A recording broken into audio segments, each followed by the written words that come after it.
of the hour. Man, you're the hottest scoop this year.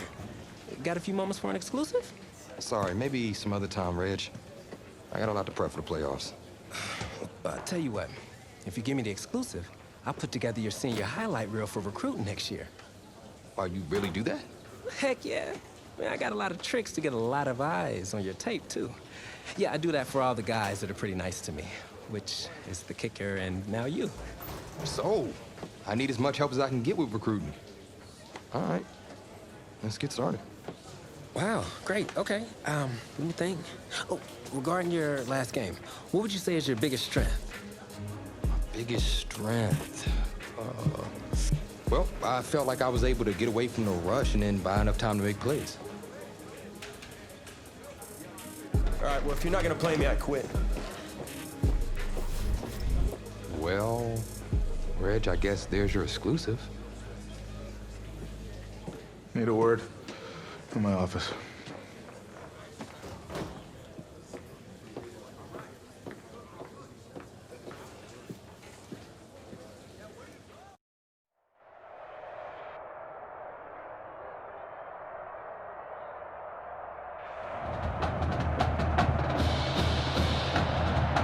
Welcome to our EA Sports live stream from Little Rock, the home of the Arkansas High School Football State Championship and the host of tonight's clash between the Brush Hogs and the Turtles. With you as always, I'm Kevin Connors as we await the opening kick. Well, the anticipation is over. A year's worth of blood, sweat, and tears has come down to this. Game time in the state championship. This is fielded just inside the goal line. And it's not a great return as he's tackled inside the 20-yard line.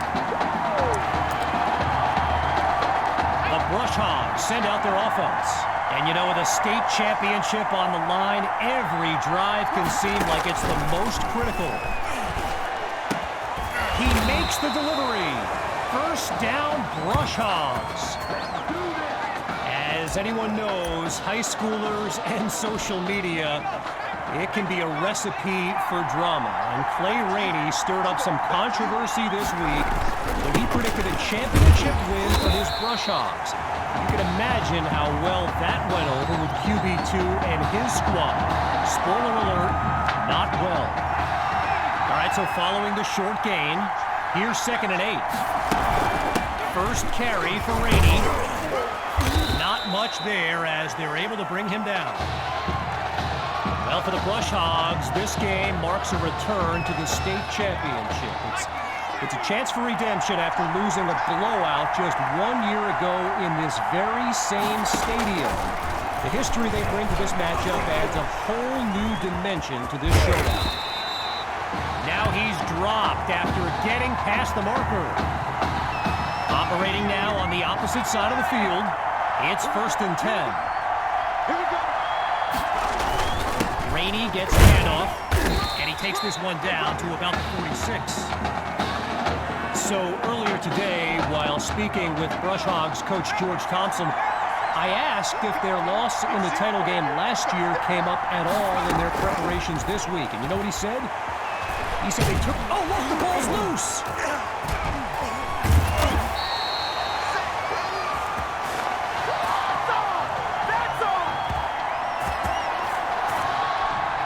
With just a mile to go, it's 3rd and very long. Out of the gun, it's Dixon. And that drops incomplete. So now they're looking at a 4th down. Gavin Dixon, the field general of this Brush Hogs team and someone who comes from a family with deep ties to Nebraska football. His dad, Clyde, played running back for the Huskers, as did his older brother, Tommy. Mom, Olivia, was a star on the Huskers track team, so I'm not so sure Gavin has ever even considered going anywhere else. First catch for Maddox. Stays on his feet and room to run. Follows up with us, and he's tackled at the 47. A 39-yard gain, and that's what the fans came to see. Looking to pass on first down. Finds Patton on the slant. And the play call there successful as they get it across for the first. All right, so here's the thing. In today's era of 4 and 5 wide sets in high school football, with checkdowns to running backs and QB scrambles, Davion, very good touchdown! And that's the kind of play we've come to expect.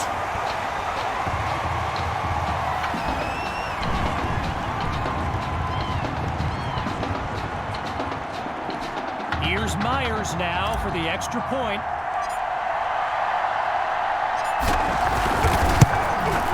And that's good for a 7-0 lead.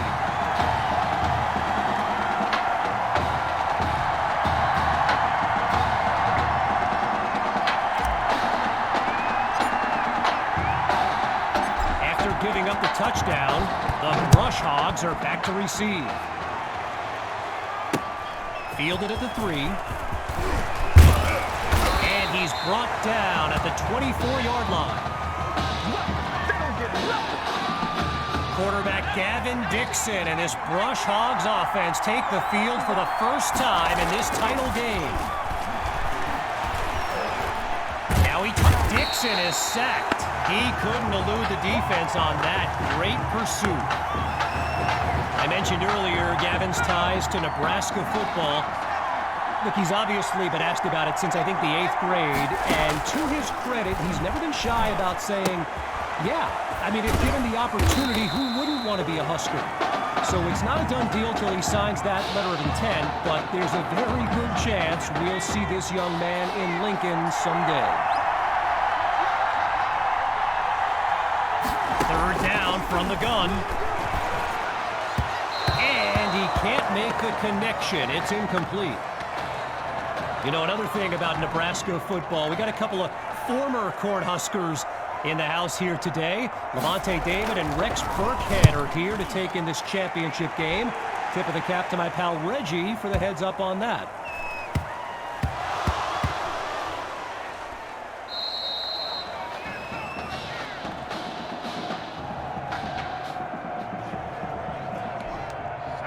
Now a chance to finish off what was nearly a touchdown on their previous play. Out of the gun, they'll throw. He's got it! Touchdown, Brush Hogs! Emmanuel Rosas. His first catch of the game is good for 6. And that'll tie things up as they prepare to kick it away.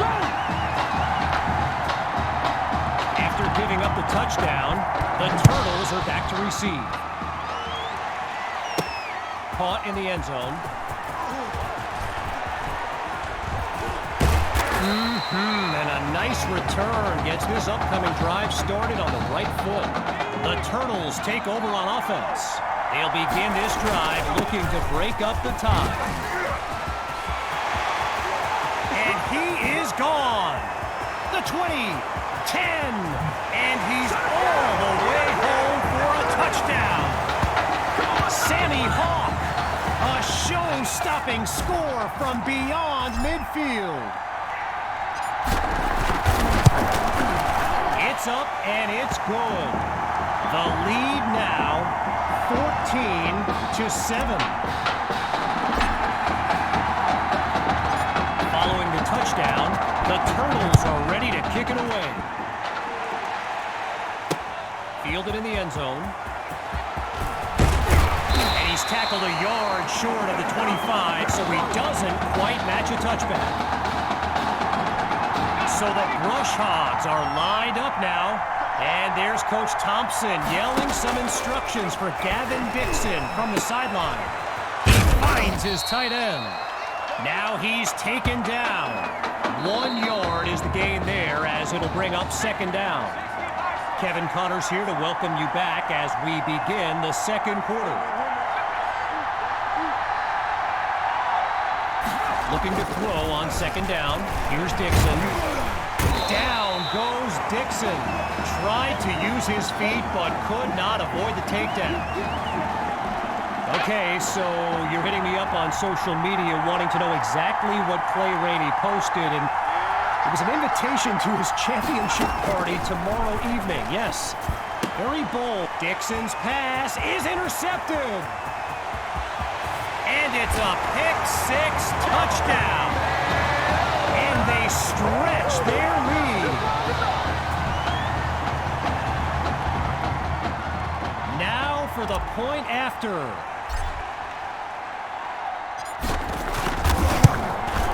And he knocks it through. The advantage now 21-7. Following that pick-6 touchdown, the Turtles are ready to kick it away. This will be caught deep in the end zone, and we won't see a return here as he kneels for the touchback.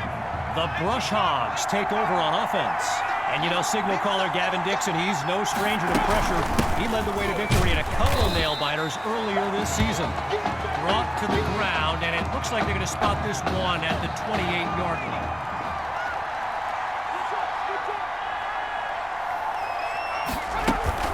They go back to Rainey. Minimal pickup on this run down to the 30-yard line. So the comments keep coming in now on my channel, and yes, I did see Sammy Hawk's reaction to the Clay Rainey party invite. For those who haven't, here's what live ball.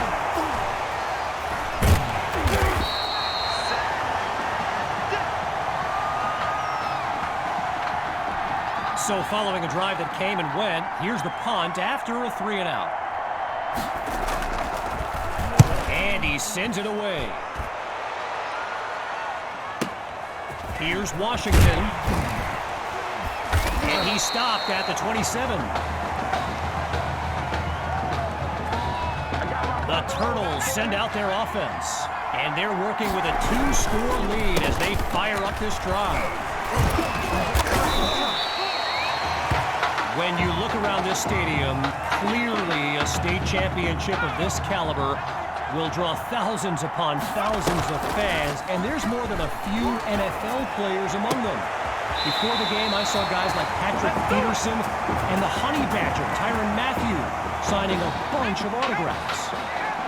Midway through the second quarter, looking downfield, here's QB2. Scratch that, he's moving left. And he's brought down at the 39. I spoke of the NFL players in attendance here today. Earl Thomas and Jarvis Landry happen to be watching from the sidelines tonight. And get this, Adrian Peterson showed up at Coach Fettu's request and surprised his players with a pregame speech. Can you imagine that? Hand off to Hawk, and he won't get much on first down. Buster Gales with the tackle.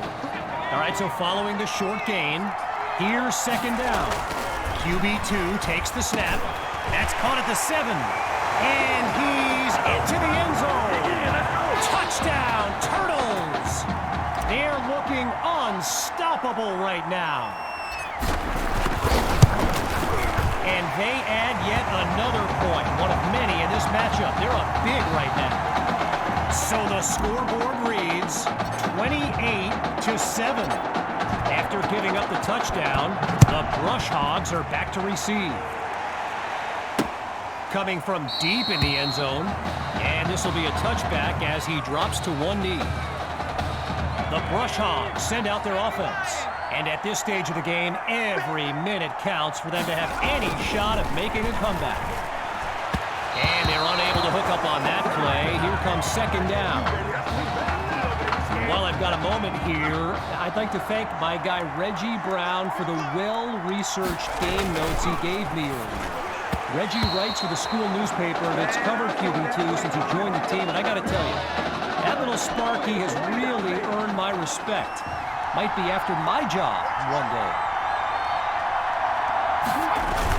Dixon hands it off to Rainey, and that won't be enough to move the sticks. Fourth down coming up.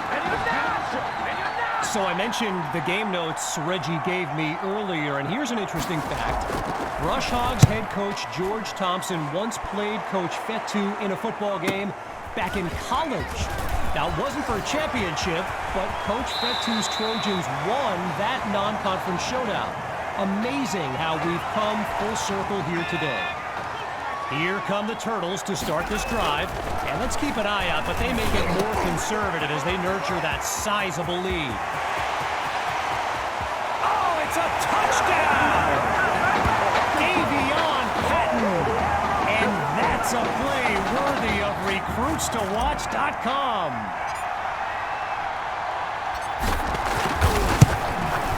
And he puts it through. The score now, 35-7.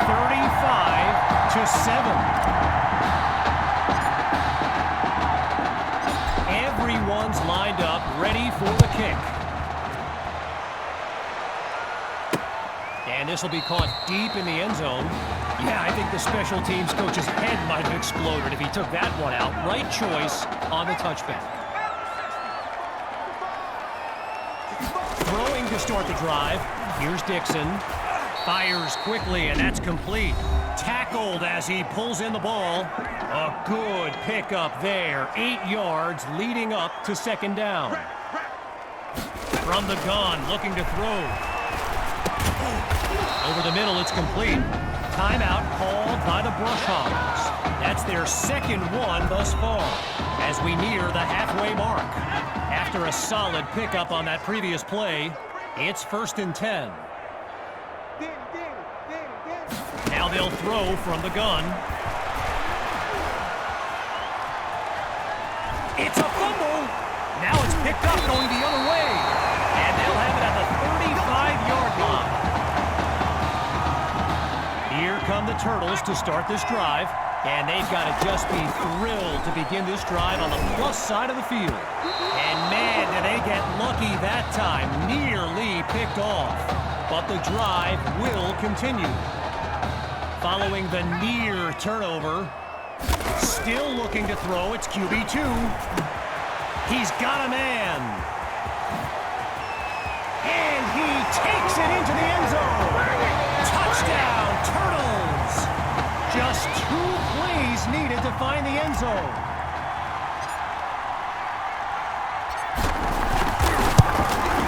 And he gets it to go. Our score now, 42-7. Following the touchdown, the Turtles are ready to kick it away. This is fielded deep in the end zone, and he'll kneel down for the touchback. So the Brush Hogs are lined up now, and with this kind of deficit, Gavin Dixon and his playmakers will need to come up with something big on this drive. Whoa, and that play goes backwards as he's tackled for a loss. So, after a one-sided first half, it's the Turtles in control. And when we return the second half of this championship showdown, we can only hope the rascals who pulled off that halftime prank are brought to justice. Either way, it's time to get back to the game. Here comes the second half. And he'll wind up at the 25. Could have saved himself some trouble by just kneeling in the end zone. Here come the Turtles to start this drive. And there's QB2 making some final preparations as we await the snap. Picks up a nice chunk of yards before he's brought down. I've got to take a break from the game here for a moment. I think the pranksters I mentioned earlier are still on the loose. Over in the Brush Hogs fan section, they're holding up signs they found underneath their seats with the letters that spell, well, let's just say there's a reason we aren't pointing our cameras at them right now. Looking to throw, here's QB2. Wait, maybe not, he's on the move. Check out the skills. Now he's taken down after picking up the first. While doing some prep for this game, I got a recommendation to check out recruitstowatch.com. And let me tell you, QB2 he makes the grab.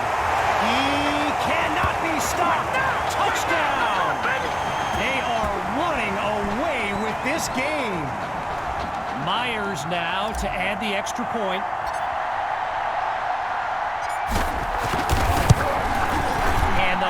after attempt is good. The tally now 49-7.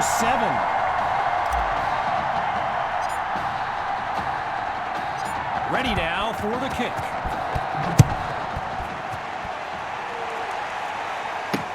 Caught in the end zone. Hey, nothing ventured, nothing gained. They'll take it, right? This drive starts out past the 25. Here come the Brush Hogs to start the drive. Let's see what the future holds on 1st and 10. Trying to get something going on the ground. And he gets leveled on that huge collision.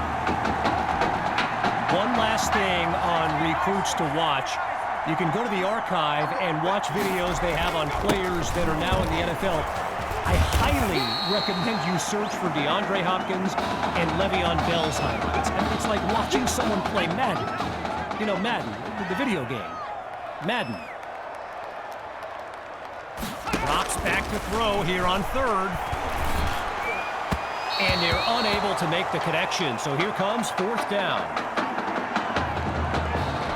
So following a drive that came and went, here's the punt after a 3-and-out. And he gives it the boot.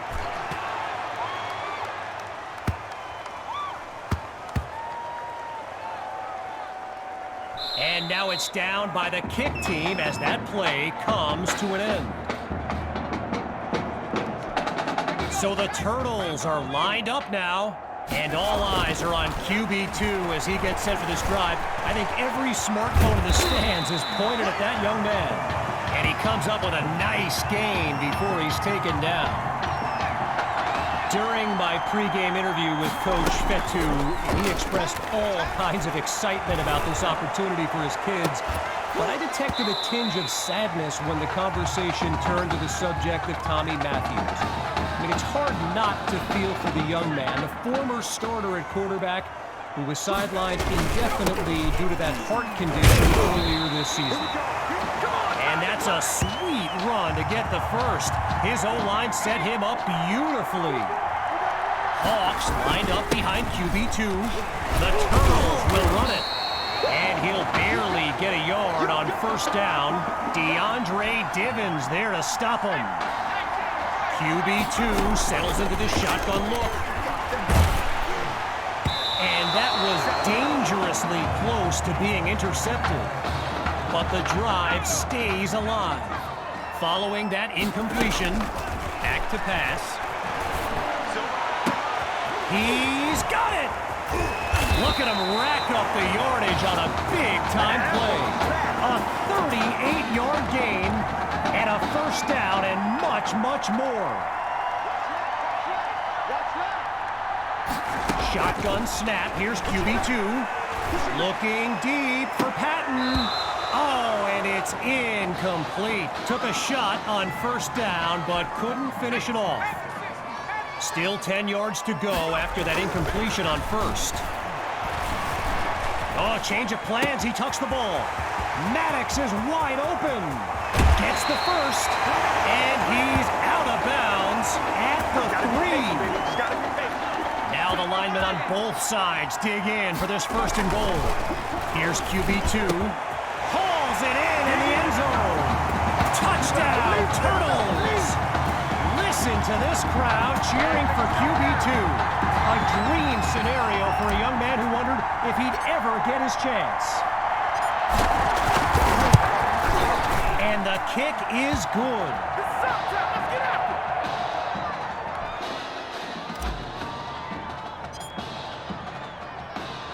Here comes the kick.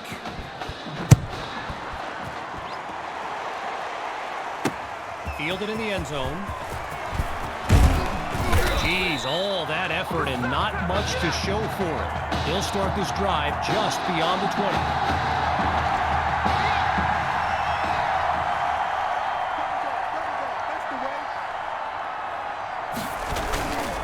The Brush Hogs start the drive with Rainey. Really doesn't come up with much. Stop at the 24. All right, so following the short gain, here's 2nd and 8. Dixon takes the snap. Pressure comes, and down he goes. Needing to make up some ground. Triple zeros on the clock as we reach the end of the third quarter. And after a quick break, we'll return with the final act of this state championship. Grabs the snap. And that drops incomplete. So now they're looking at a fourth down. So following a drive that came and went, here's the punt after a 3-and-out. And here's the kick. Washington fields it. And he's down at the 45-yard line.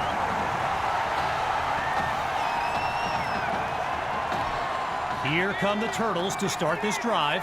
And they are very much in control of this game. And he won't get much on first down. Sterling Joyner on the stop.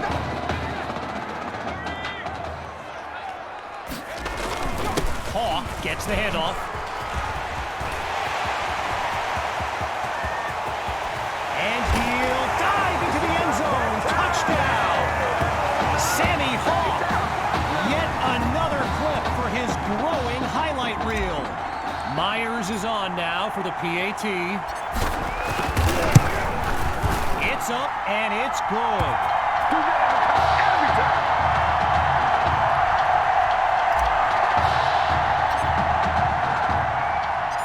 After giving up the touchdown, the Brush Hogs are back to receive. This will be caught deep in the end zone, and he'll take a knee for the touchback. Needing this drive to finish in the end zone, it's 1st and 10. Let's go, D, tighten up. Throwing to start the drive, here's Dixon. Not able to throw it away, gives up the sack.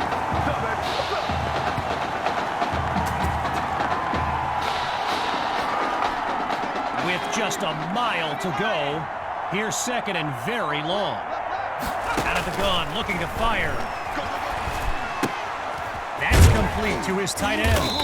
They bring him down. The completion gets them 7. Here comes 3rd down. Getting ready for the shotgun snap. Here's Dixon. Back to pass on 3rd and very long. They set up the screen, and that's complete. And he'll take it up to the 31-yard line. A gain of 8 on the play, and now it's 4th and 4. So following a drive that came and went, here's the punt after a 3-and-out. And he sends it flying. Here's Washington, and he's brought down at the 24-yard line.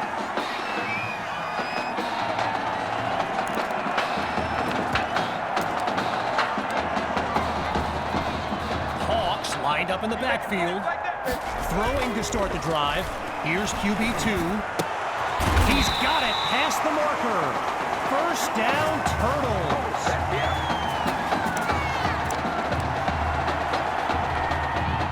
From the back of the eye, Hawk scans the field. On 1st down, they'll run it. A gain of 2 on the play, and that makes it 2nd and 8.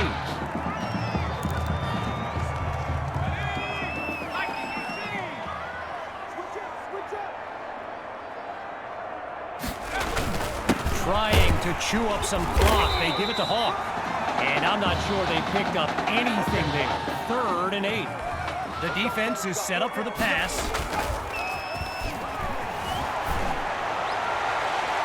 Oh, man, I think the quarterback's been playing too much Madden. What was he thinking on that throw? But the drive will continue.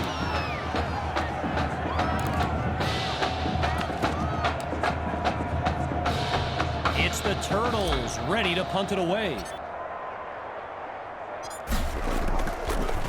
And he gives it the boot. And this will wind up being a touchback. The Brush Hogs take over on offense. And to be honest, all hope seems lost, but these kids continue to show some heart.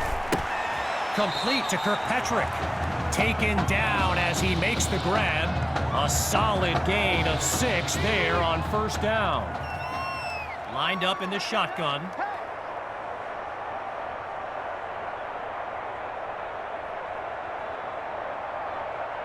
Looking to pass on second down.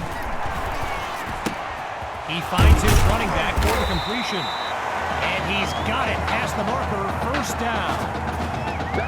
And as we near the end of the game, the grim realization continues to settle in for the Brush Hogs and their fans. History repeating itself. 1 year ago, they lost a blowout in the title game, and now, 1 year later, in the same venue, it's a blowout loss on the horizon. And you just can't help but feel for these kids. Delivers on the screen. And he's tackled on the 50-yard line.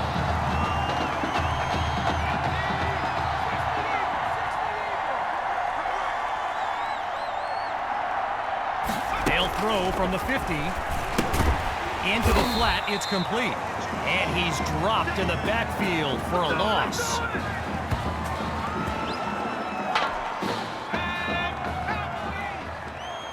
Back to pass on second down. Spots his tight end, completes the throw. Now he's brought down. No gain there on the completion, so it'll be third down. And that will do it. The Turtles are state champions. Signing off now, I'm Kevin Connors as we give way to this euphoric scene.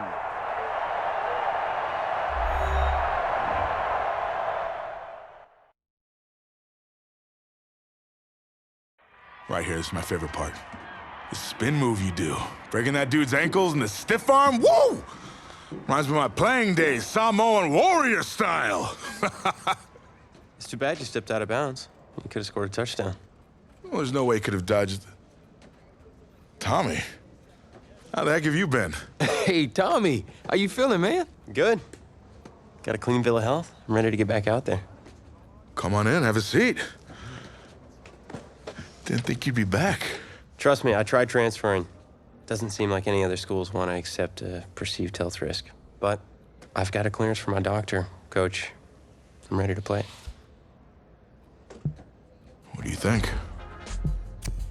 It's only right you take your spot back. I was just keeping it warm for you. You know, the team seems to be doing just fine with you out there. And seeing that you're kind of thin at receiver, I was thinking that maybe I could help out by lining up outside. Shoot, yeah. We'll work something out. Like you said, Coach, you got to do what's right for the team. It's the best news I've heard since my Aunt Lokalani's Boar won Best in Show. I'm gonna get the playbook. We're gonna start drawing some stuff up. Woo! I know I'm not your favorite person in the world right now. You're not even in my top 7 billion. That's fair. Just know I did what I did to protect you, not to try and take everything that you worked for. And I can understand if you're angry with me, but I'm gonna do everything I can to make it right. I'll tell you how you can make it right. The Midwest Prep Showcase, later this season against the Central Hawks. What about it? Well, they're the best team in the country, and it's a nationally televised game. That means every recruiter's gonna see it. So what do you want from me? Just want you to let me go out there and do my thing and show the recruiters what I can do. It's my last chance at getting an offer. Fine. But if it's not working out there, then I gotta get the other guys involved. Trust me, you won't need to.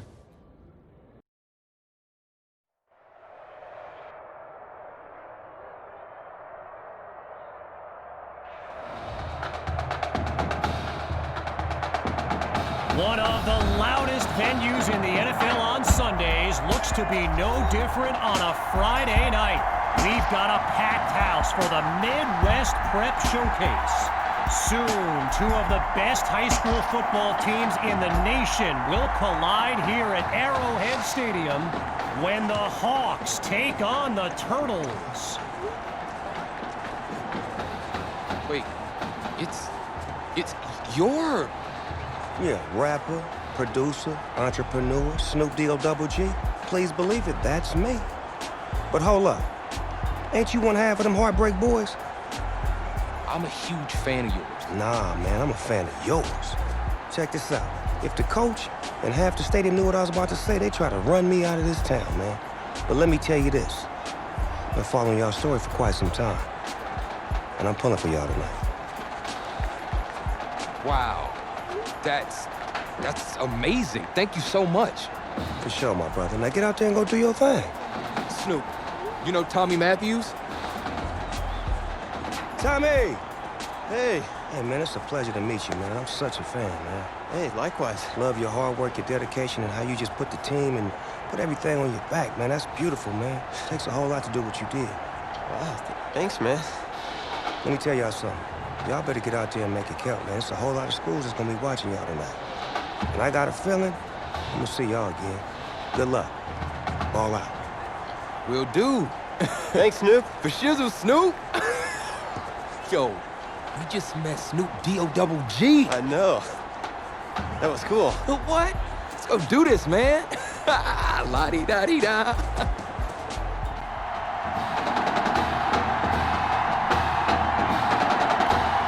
Well, the crowd is loud and on its feet as Alan Myers gets things started.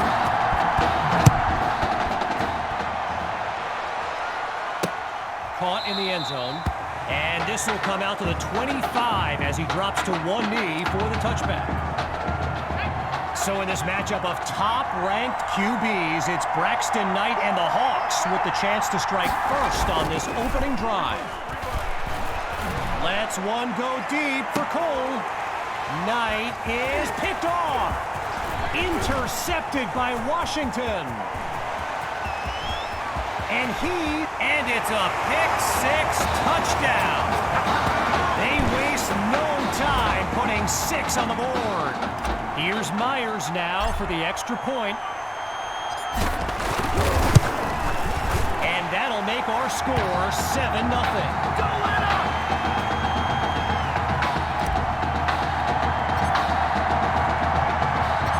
Following that pick-six touchdown, the Turtles are ready to kick it away. From a yard or two inside the goal line, he's got it. Really no need to risk it. He's just going to take a knee for a touchback. First play of the drive for the Hawks. Let's see what the future holds on 1st and 10.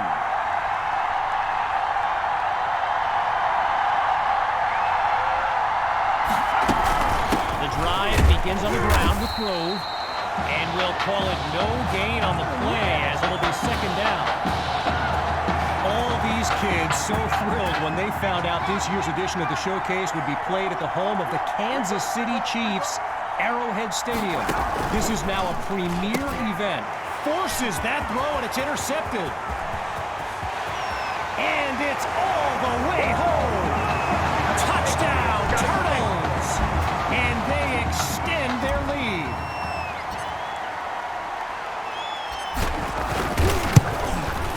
And they stretch the lead 14-0.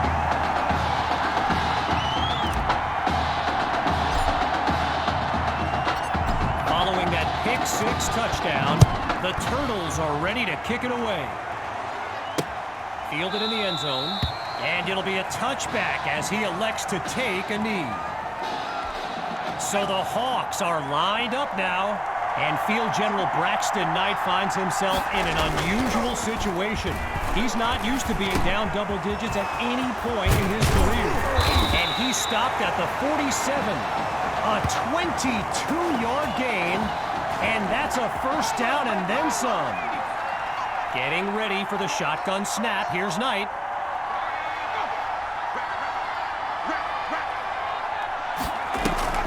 Fakes to Grove and looks to pass. And they can't make the connection, so it'll be 2nd down. A Apparently, the kids on the field weren't the only ones thrilled about this game being at Arrowhead. We've got an incredible turnout for one of the most hyped matchups of this season. Scans the field. Wait, maybe not. He's on the move. And that's a solid pickup before he's finally taken down. 10 yards on the play. Good for a new set of downs. Headed left with the carry. And officially no gain on the play at second down. Arrowhead Stadium, one of the best venues in all of football. And you know who loves it here? The coach, Jonathan Coachman. Big-time Chiefs fan. He's a Kansas native. In fact, I wouldn't be surprised if he's in the house today. Looking to convert once again. It's 3rd and 10. Out of the gun, it's Knight. Sends it to Thrash. And that won't be enough to move the sticks. 4th down coming up. So yes, there's an obvious reason why they call this the Midwest Prep Showcase. Every year, it's quite literally a showcase of the nation's top players. This year is the first time they've ever had the top 2 quarterbacks in the country face off. I'm speaking, of course, about QB2 and Braxton Knight. Halfway through the opening quarter, it's 1st and 10. QB2 looks downfield. He finds Matthews. Now he's taken down. That throw good for 4 yards. Now it's 2nd down.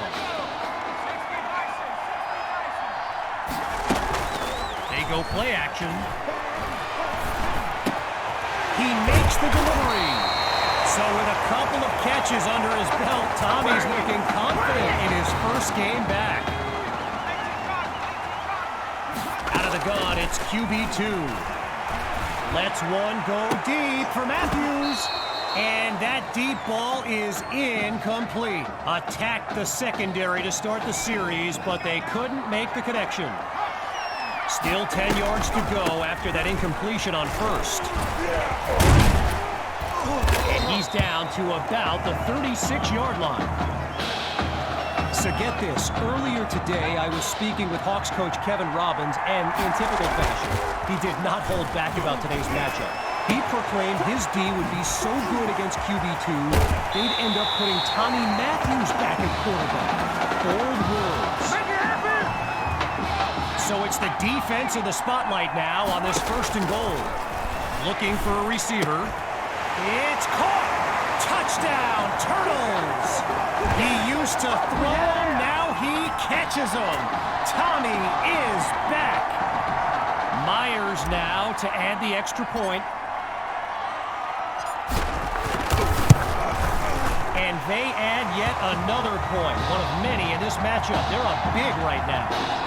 So the scoreboard reads 21-0. Falling further behind on the scoreboard, here comes the kick.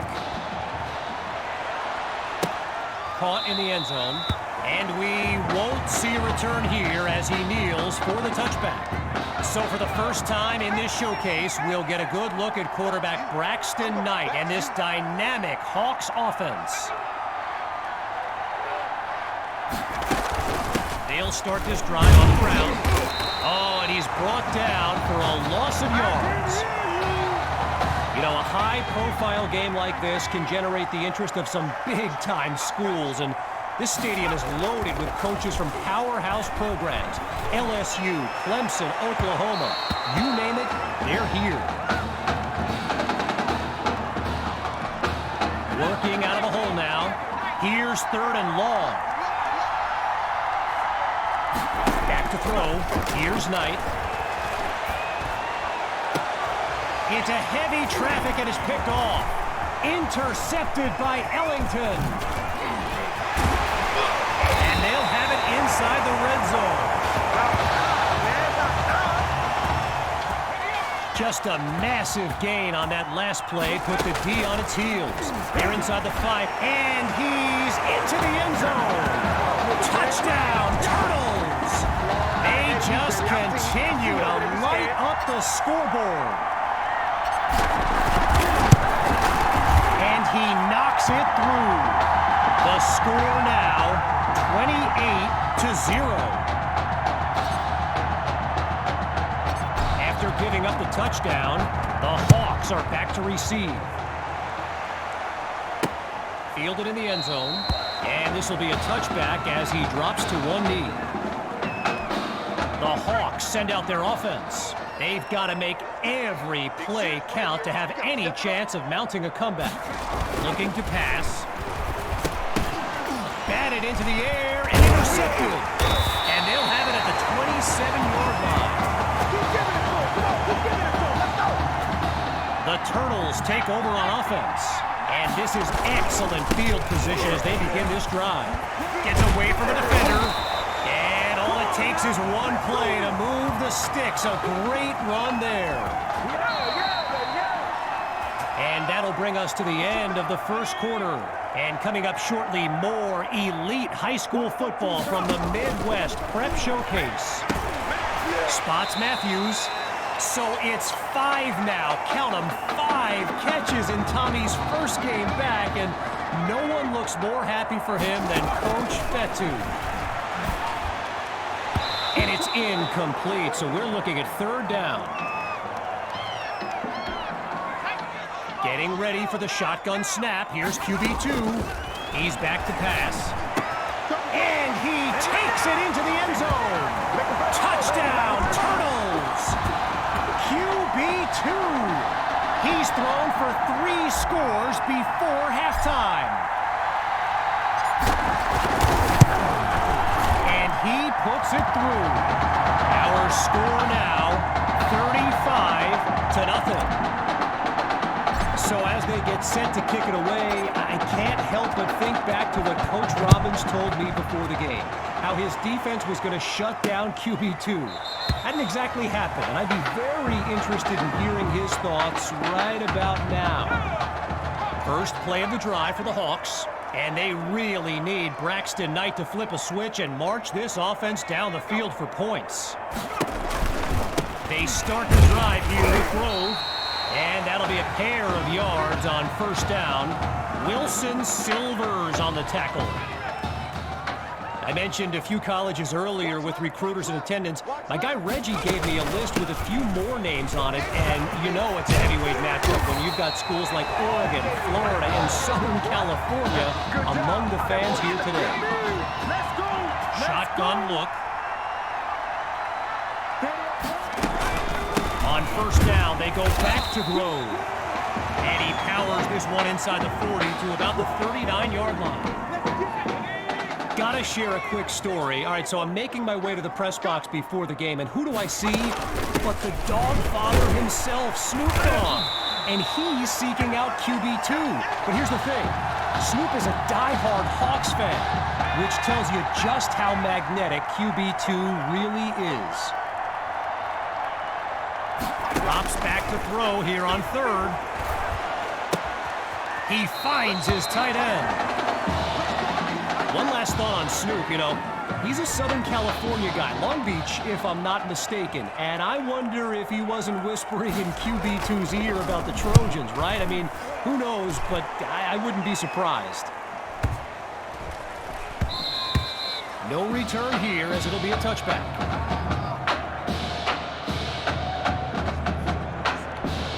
Midway through the 2nd quarter, it's 1st down.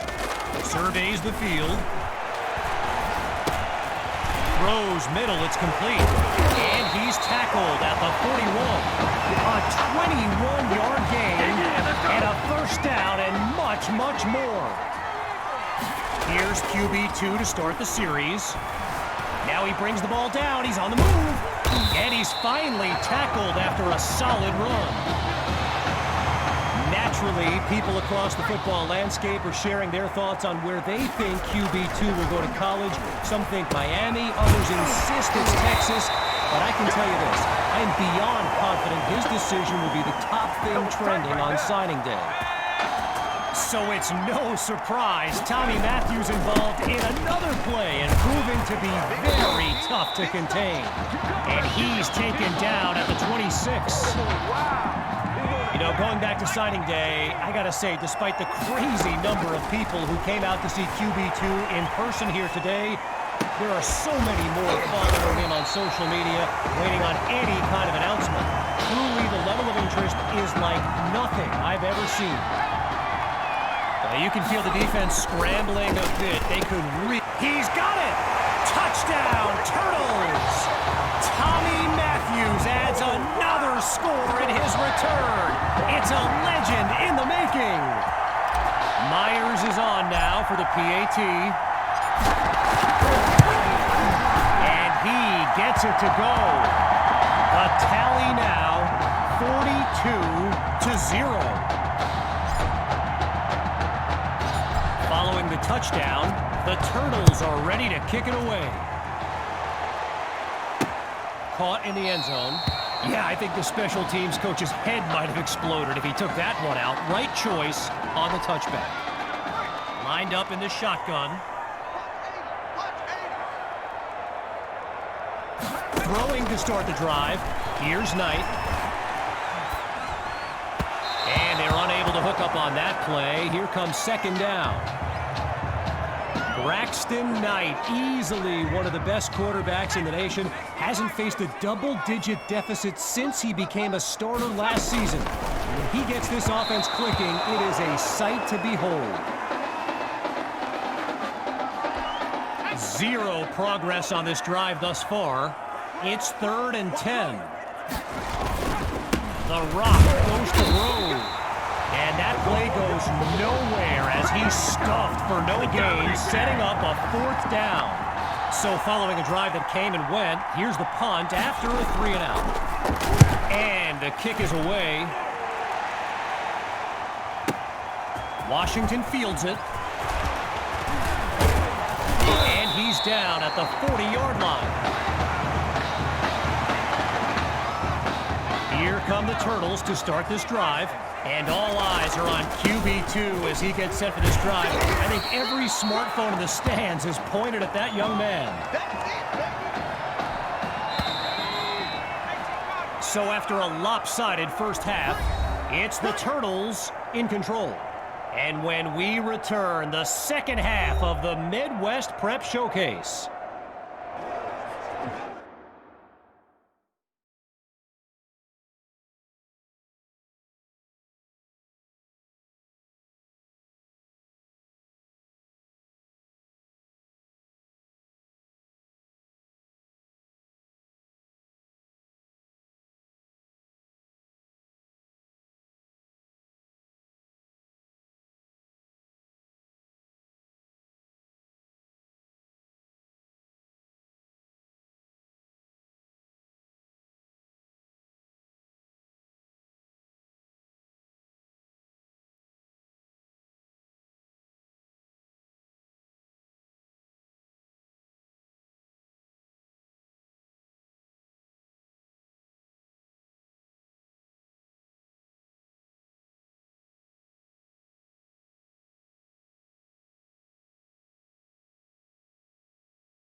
As we get set for the kick, the second half is about to get started.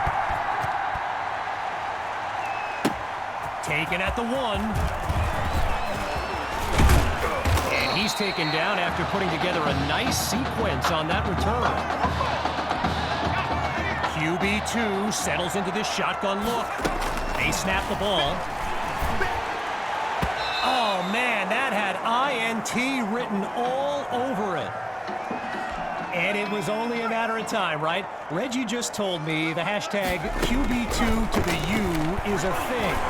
Gotta love social media. And let's be honest, you just know Miami's been selling this kid on the incredible tradition they have at the QB position. Shotgun look. On first down, he'll drop back.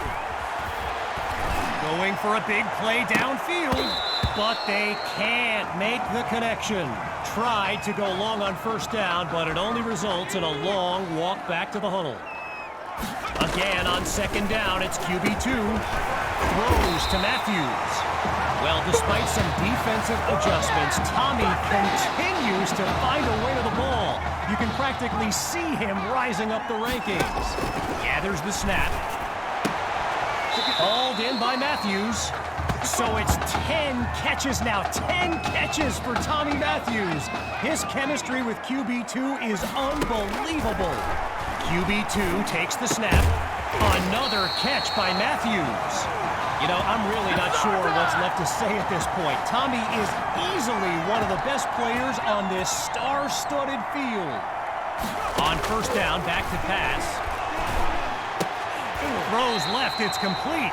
And he's got the first down. We're seeing this offense come up with a variety of ways to move the ball on this drive, picking up first downs along the way. That'll be caught at the 9-yard line. And he's into the end zone. Touchdown, Turtles! Tommy Matthews' third score of the game, and this comeback is now legendary. And the point after attempt is good. So the scoreboard reads 49-0. After giving up the touchdown, the Hawks are back to receive. This is fielded just inside the goal line, and he'll kneel down for the touchback.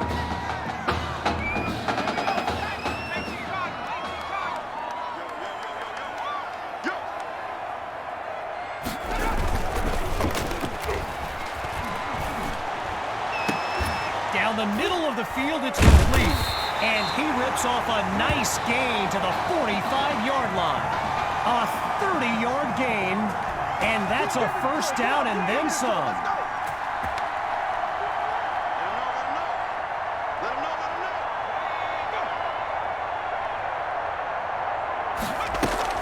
Off the play fake. Oh, he lost the football. So let me just take a moment to say here, when you stand next to some of these young men as I have, they look ready, size-wise, for the next level. I mean, some of these kids are huge. He finds Tstashe, and he's brought down at the 43. A pickup of 8 on the play, and that makes it 3rd and 8. Looks to throw out of the shotgun. That'll be incomplete. Hit as he threw it, and now it's 4th down. I mentioned it a little bit earlier, the size of some of these kids. Just take a look at Kelvin Tstashe, number 87, the Hawks tight end.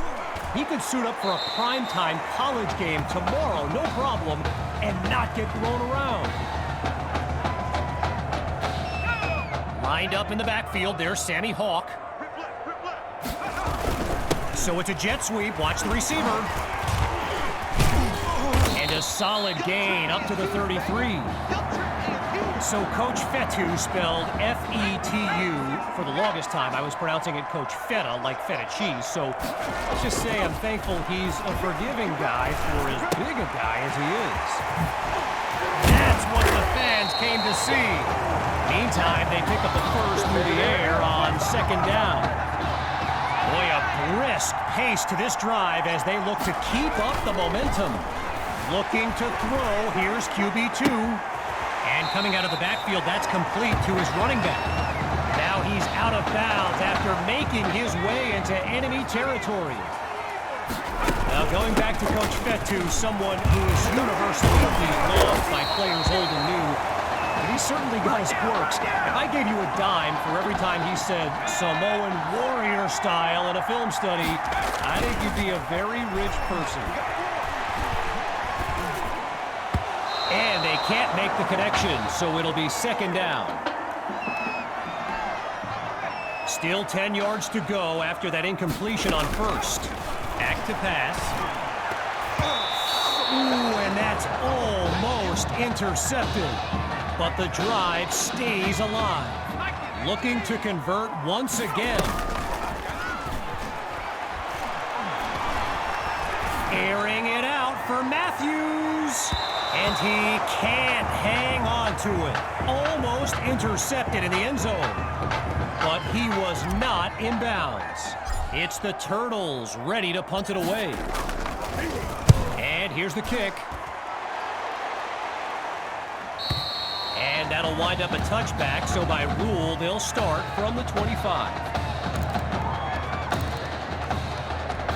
Opening play of this drive for the Hawks. And Field General Braxton Knight finds himself in an unusual situation. He's not used to being down double digits at any point in his career. Knight's pass is intercepted. And they'll have it inside the red zone. There's the whistle as we end the third quarter. We'll be back shortly with the final stanza of the Midwest Prep Showcase. Caught by Matthews. And he's tackled right at the 10. A gain of 6 on the play, so it'll be 2nd and 4. QB2 hands it off to Hawk, and he'll take this to about the 8-yard line. Getting ready for the shotgun snap. Here's QB2. Scans the field, and he takes it into the end zone. Touchdown, Turtles! Tommy Matthews! And his mom, she's going crazy right now. Her son's having an incredible game. And the kick is good.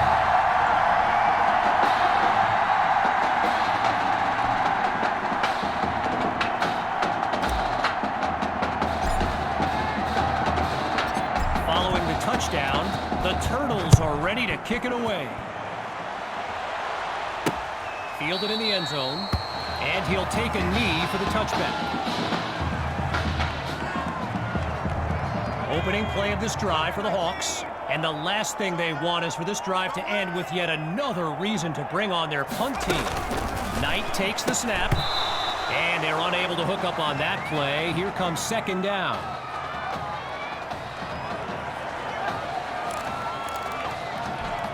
Needing this drive to finish in the end zone. Here's 2nd and 10. Push him back. Still looking to throw. It's Knight.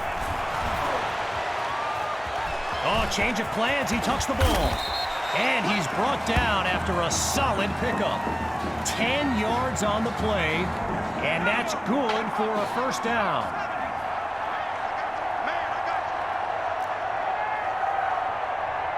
Here's Knight to start the series. Fires it to his man on the out route, and that's complete. Now he gets past the 40 before he's out of bounds.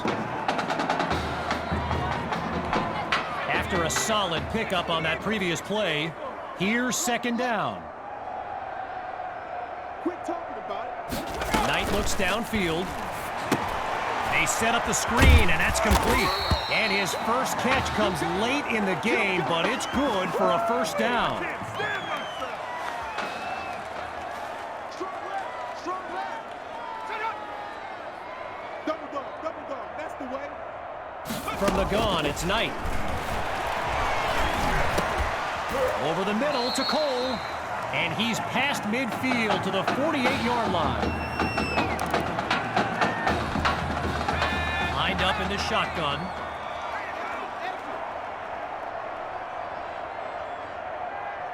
On second down, he'll drop back. The ball comes out.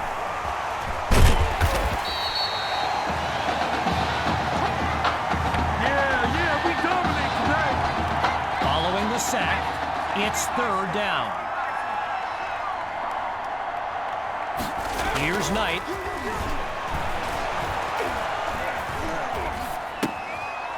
Looks middle, and it's complete. And he's past midfield to the 48-yard line. With the Hawks lined up to punt and down big, I can't help but think of that stat I highlighted earlier. Oh, no, they stuff it!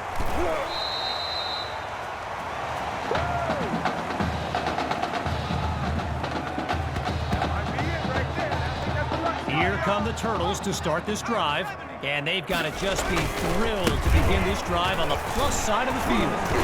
Shakes him off, and he could go. Touchdown!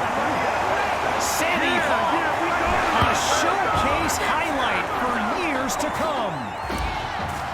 Now the kick for one more. It's up, and it's good.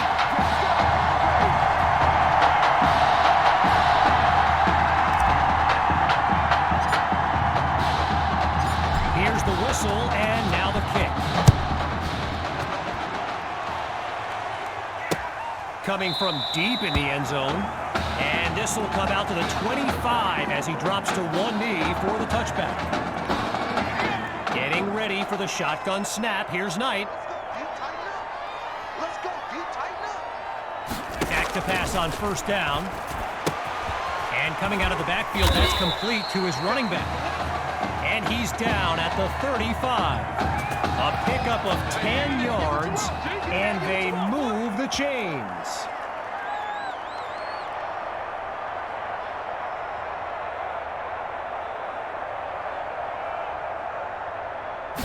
Shotgun snap. Here's Knight. Completes that throw on the crossing route. And he'll move his way up to the 40-yard line. As we approach the final minute, here's second down. Out of the gun, they'll throw. Looking for his running back. Oh, it's a fumble! Scooped up by the D, and they'll have it at the 47-yard line. Hawks lined up behind QB2. And they keep it on the ground to run off some clock. Waves off a would-be tackler. And he doesn't waste any time picking up the first. He opens that series with an excellent run.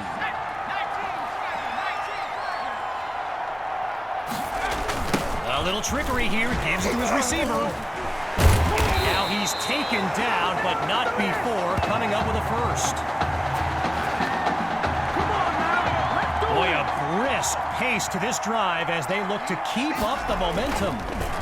On first down, they go back to Hawk. A pickup of 4 on the play, and now it's 2nd and 6. Wow, it appears they're going to run a play rather than run out the clock. Not exactly sportsmanlike. And that will do it. The Turtles win the showcase. On behalf of everyone at EA Sports, I'm Kevin Connors, signing off.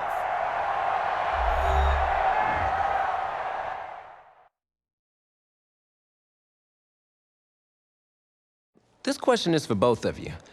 What trait do you think will give you the edge at the next level? I think my ability to quickly find the open receiver is what really sets me apart. I mean, it must have been a little easier with me out there, right? When you snap the ball, you throw it to Tommy, rinse and repeat.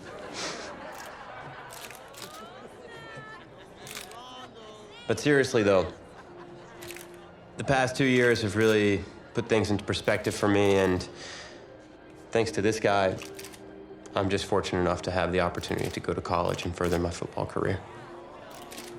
Well, okay, gang. I think that puts us in a great place to go ahead and find out where these two are going. All right, gents, who wants to go first? I want you to have the honors.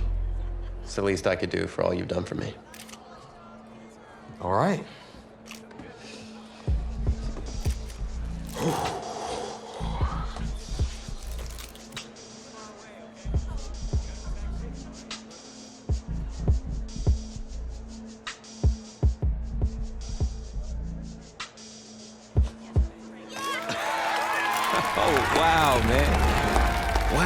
So the decision is made. Tell us, when it came down to it, what led to this choice? Well, there's been a lot of elite talent that have walked those halls, and I'd love to add my name to that storied list.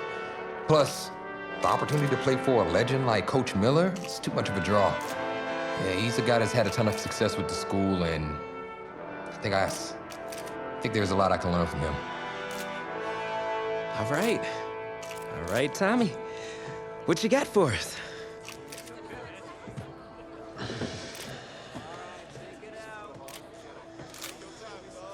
Let's see. Who's it gonna be?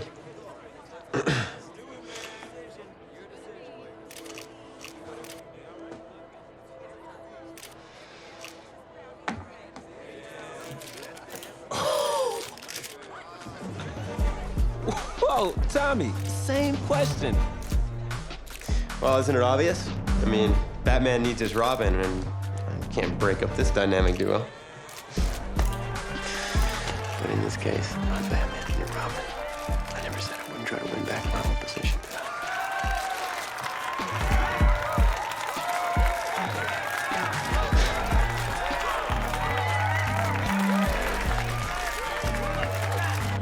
More details rolling in, everybody. On today's crazy news, Coach Miller is stepping down from his illustrious college coaching career, and in his place, the school is promoting hotshot defensive coordinator Red O'Brien. Now, Coach O'Brien has been all the rage for quite some time, sitting at the top of a ton of schools' short lists for head coaching gigs, but it sure looks like he's just going to stay put and take over the entire program. But what I really want to know is what it's going to mean for everyone's favorite dynamic duo, the Heartbreak Kids.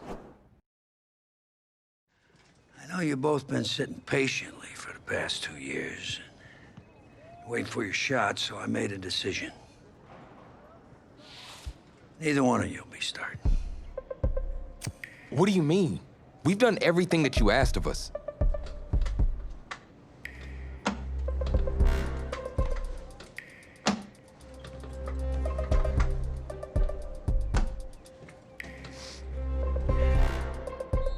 How many of those do you guys have?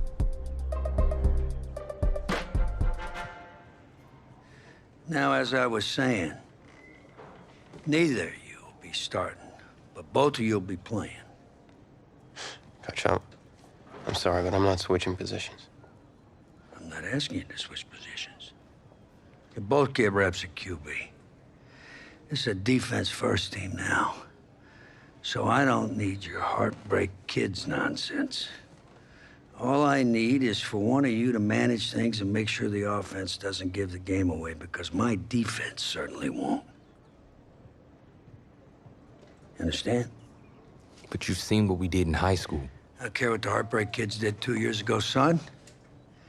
I'm more concerned what you can do now in college and winning a lot more at ease. So I'm gonna rotate you guys. I'm gonna stick with the hot hand until I see what I can get out of one of you. And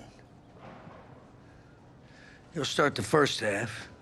If you do well enough, you'll stay in. If not, we'll see what Tommy's got. Coach, you can't be serious. You two are competitors, right? Well, that's how you're gonna have to approach this, as a competition. Now go on, get out of here.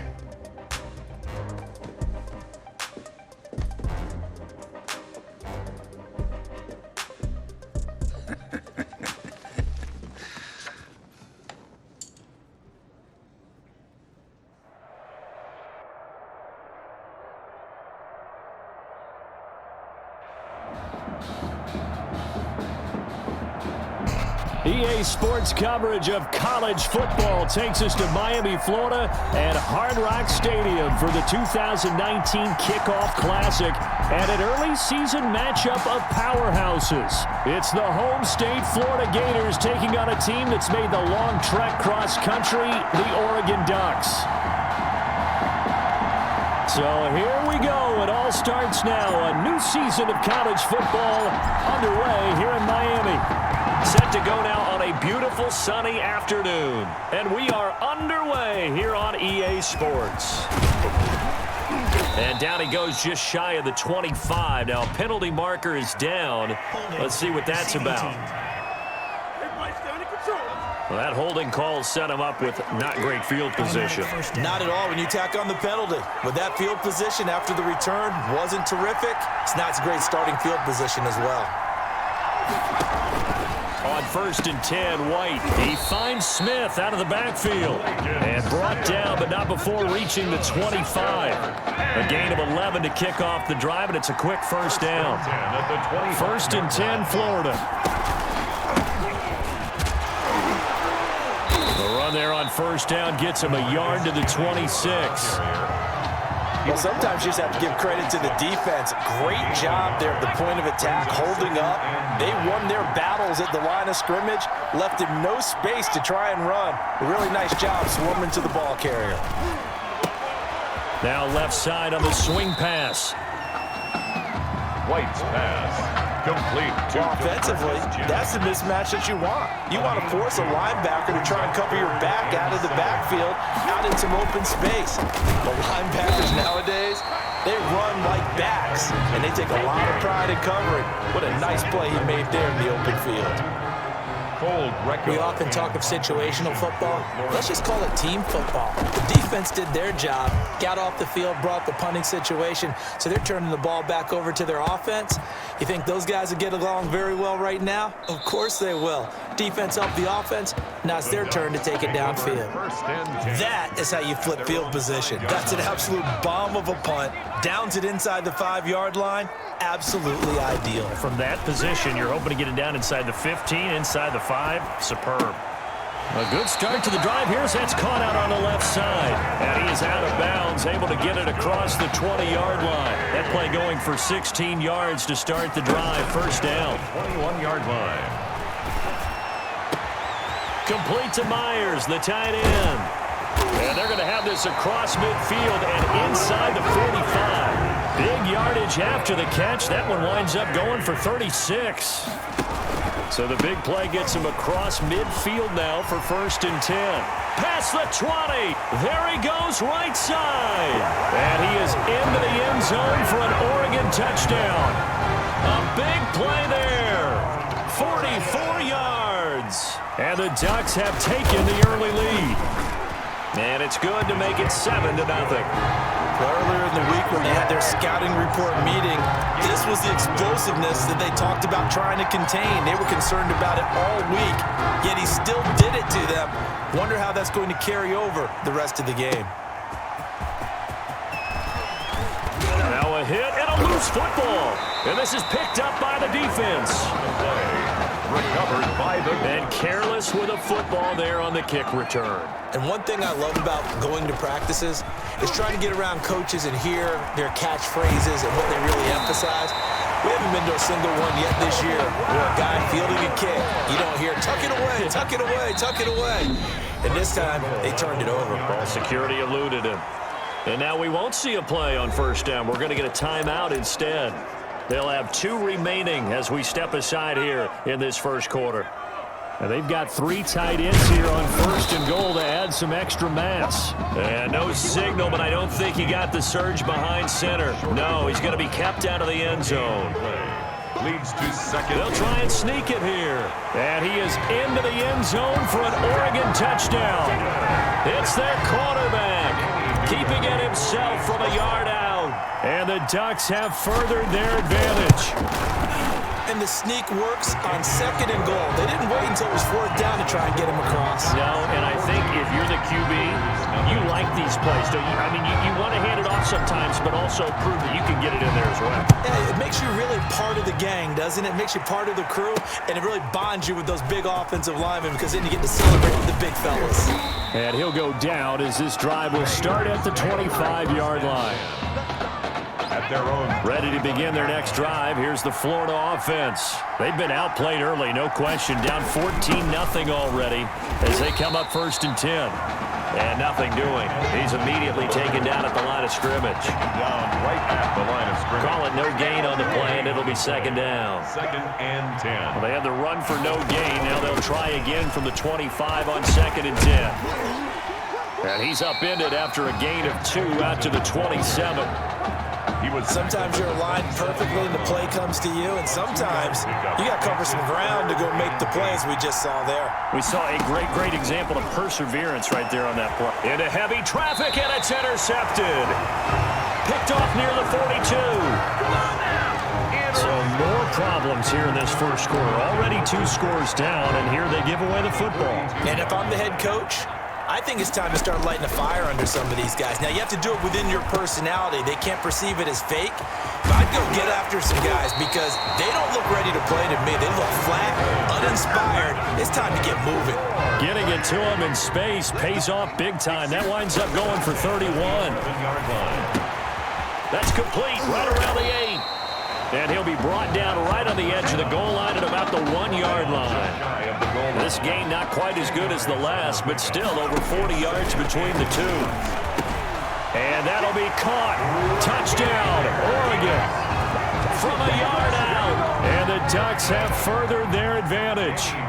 What a special moment for him. The first passing touchdown of his college career, and certainly a moment that he will never forget. And it always helps to get that first one out of the way, doesn't it? I know right now that he just wants to go and jump to the top of the stadium and throw his hands up and exult a little bit. But he's had a chance to prove that he can do it now. He got it done. It's been a long time in the making. Now he's just got to harness that emotion and continue to play. And tackled at the 21-yard line, so a net negative there of 4 yards. And this should be the final play before the quarter ends. Now White with a first down throw. And that will be incomplete. They couldn't hook up on what's going to be the final play of this first quarter. 21-0, our score after 1. Gators nothing. Here's Ellington, and he stopped immediately there. Officially nothing on that one, no gain, so they're left with still 10 to go on 3rd down. It's 3rd and 10. White on 3rd down. Now White lost the football. The quarterback is sacked. Offensively lucky they're able to keep the football, but now 4th down, so they'll have to boot it away. I do think, though, they're going to look at this as a positive. 1, they recovered the fumble, so they retained possession. But 2, being able to punt it changes field position for them. Imagine if that turnover takes place there. Now your defense has to go onto the field and try and hold. Instead, they get a little breathing room. And that's going to go in the books as a 55-yard punt. Well done. And out will come the offense as they take over. And he'll push his way up to about the 44 here. Ball carrier. A gain of 3, 2nd down. 44-yard. The last run got 3. Now here's 2nd and 7. Brings up 2nd and 7. Now the 2nd down throw on target. And he'll work it across midfield inside the 45. A gain of 13. It's a 1st down. Here's a 1st and 10, Oregon. 3-yard line. And caught by Cameron right side. And he gets this inside the 35-yard line. It's a 10-yard pickup, and that's enough to move the chains. Steps away. And now he's going to use his legs. Good coverage downfield led to him taking off, picking up the 1st down on a 13-yard run. 1st and 10 at the 20-yard line. Inside the red zone here, they'll look to throw. Looking end zone, but it's incomplete. Down pass. Normally you think the tight end's going to be able to catch the football and handle that contact, but in this case, maybe a little too much target to hit. That one was timed well, incomplete. And he comes back with 1 complete. They get 6. That'll leave them with 3rd and 4. They face a 3rd and 4 after that last completion gets them 6. And he is into the end zone for an Oregon touchdown. A great play there with his 2nd touchdown here in this first half. And the Ducks have furthered their advantage. And always a good first half when you can hit pay dirt twice. And it never hurts to have that good feeling as the game moves on. Just think about halftime. If that's all he gets, he'll just sit there at the half and think, all right, 2 already. I can get some more. And he'll be encouraging his offensive line to create some space. And not willing to risk another fumble. He'll sit on this one. It's a touchback. The Gator offense about ready to get this next drive started. And last drive, 3 and out. Still a goose egg on the scoreboard. How do they break that goose egg? Now White lost the football. And this will be scooped up by the defense. And he's going to bring the fumble back for a touchdown. This first half has been a nightmare for that offense. Defense just dominating them. And when you're picking up the ball, picking up their mistakes, and taking it the other way and putting it in the end zone, that's a defense's dream. They're having that type of a game. Everything that can go wrong has gone wrong for this offensive unit. So not much time to speak of remaining in this first half as the kick's away. Taken about 7 yards deep and not willing to risk another fumble. He'll sit on this one. It's a touchback.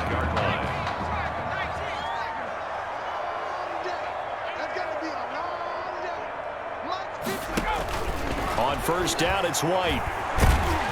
In trouble, and he's taken down. And no matter what the situation, the O-line just hates that because they feel like they didn't protect little brother back there, right? Yeah, and that's just so difficult for them because just think about every single play. When you decide to throw the football, you're dealing with some of the best athletes on the planet. You talk about guys, if they weren't playing football, they'd be starring in the NBA at power forward. It's a really difficult task. Now they got to get to the line quickly. On third down, White, and this is going to be incomplete. The passing game not in sync here early, and now it's fourth down. I know this offense was expecting to do big things, but it certainly hasn't turned out that way, at least not through the first 3 drives. They're definitely going to have to put their heads together and start concocting some offense that'll move the ball downfield. So a good punt there, but a very strong 14-yard return. And the offense will take over with a new set of downs. They'll come out throwing here on first down. And he's got it complete to Anderson. Now he's going to get this all the way down inside the 35. The catch and run going to wind up netting him 33 yards. So the big play changes the complexion of things. Here's 1st and 10 just outside the 30. And that'll be caught. Touchdown, Oregon. And he showcased his blazing speed on that one. Was he wearing football cleats or track spikes? Because he was gone. Big-time play. And just think about what that does if you're a receiver on the team with him. Well, that's got to open things up for you as well, because if I'm a defense, I've got to get back deeper and deeper in order to keep him in front. But I'm not sure how many can actually keep him in front with that speed. Taken in the end zone and not willing to risk another fumble. He'll sit on this one. It's a touchback. 25-yard line. Ready to begin their next drive. Here's the Florida offense. And in a spot like this, still more than a minute, I think if you put something on the board before halftime, that would go a long way towards helping them get back into the game. There actually is something to the psychology of the game at times, isn't there? How much better would they feel running into the locker room, as you noted, with something on the board in a positive fashion? You're exactly right. It's a great opportunity to get that done. Open man is Galladay, complete. Now another timeout called for by the offense as the clock will stop with 55 seconds to go until halftime. The Gators now with a 1st and 10. Out of the gun, it's White.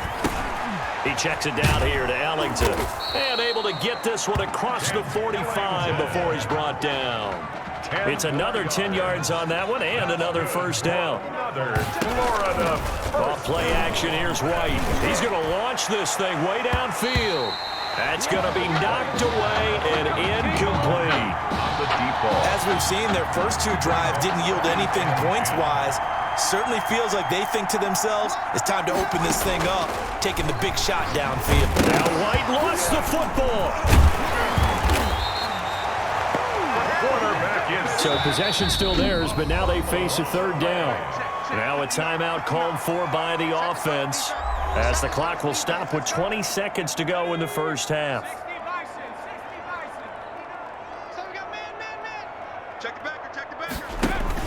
Here's White to throw on third down.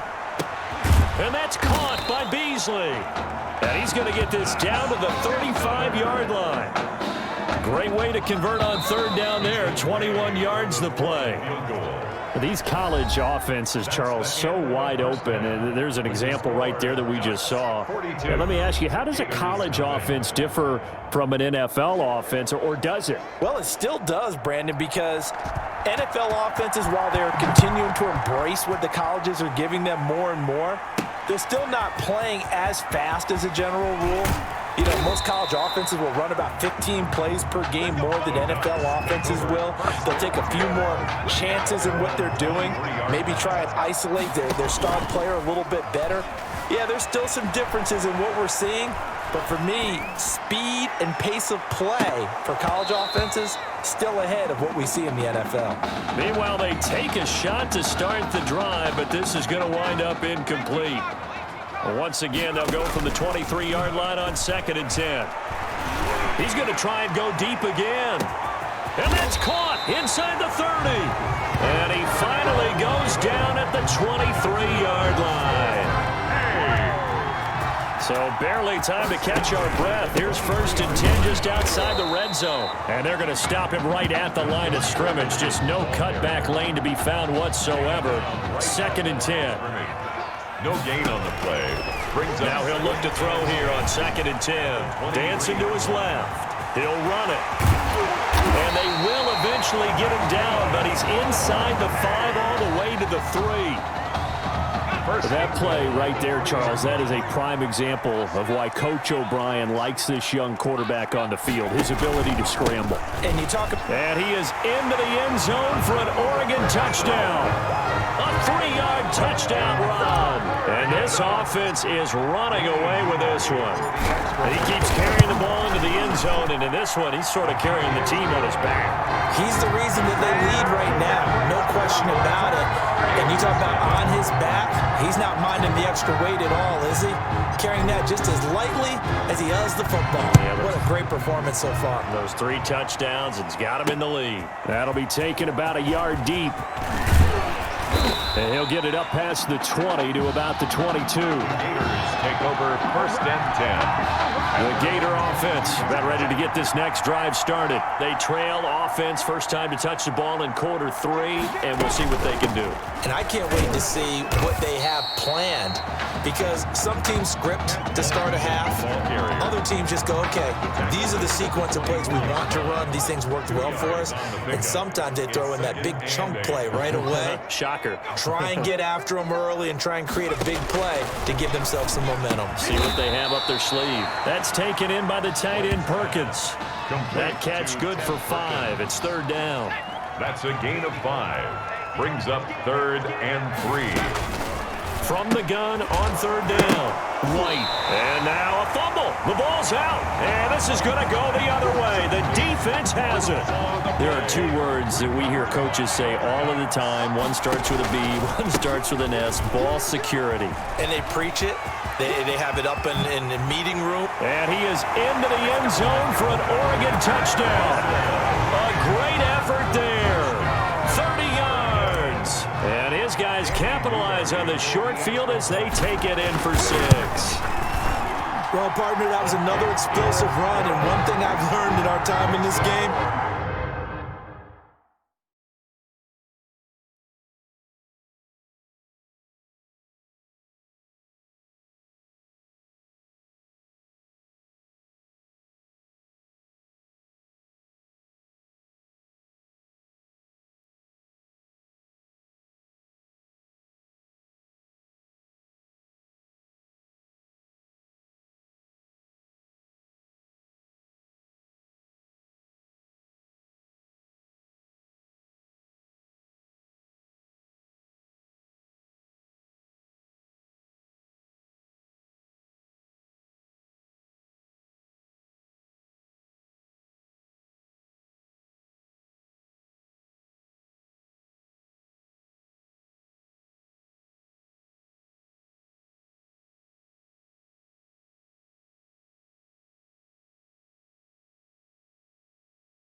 Yes, the offensive line has to get a lot of credit, but for big runs to occur, the wide receivers have to block well downfield. And then you have to have a good guy carrying the ball too, right? Oh, without a doubt. You need that difference maker lugging the rock.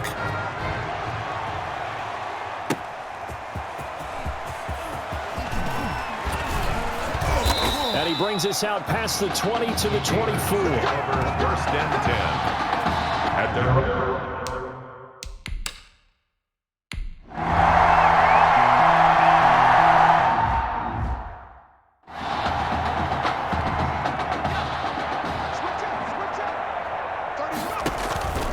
play-action fake. They'll look to throw.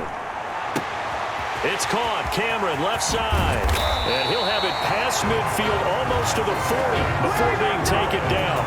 39 yards the distance covered on the catch and run. The Ducks come up now 1st and 10. Here's Ferguson. And the result here, a pickup of 8. Leaves him with 2 to go on 2nd down. He's taken down. 2nd and 2. 3-yard line. It's a gain of 8. Brings up 2nd and 2. Stepping up, he's going to keep it. He'll get the 1st down and more inside the 20. First and 10 at the 18-yard line. And that is going to do it for this 3rd quarter of action. Back now here on EA Sports. And this is a blowout so far as we get set for the 4th quarter. A very one-sided affair. This is caught, and he couldn't quite get there. Tackled down at the 1. That one good for 17 yards, and now they've got it 1st and goal. And he is not going to get through here on try number 1. They stop him at the goal line. No gain there as he kept it himself at 2nd down. Another shot, and he is into the end zone for an Oregon touchdown. Taking it in from a yard out as his guys continue to pour it on. They were able to stop him at the line on 1st down, but this time he punches his way through. And sometimes just because you're stopped on the first run, it doesn't mean the play call was bad or incorrect. You might just need better execution and just a tad more determination, and they got it done on the 2nd try.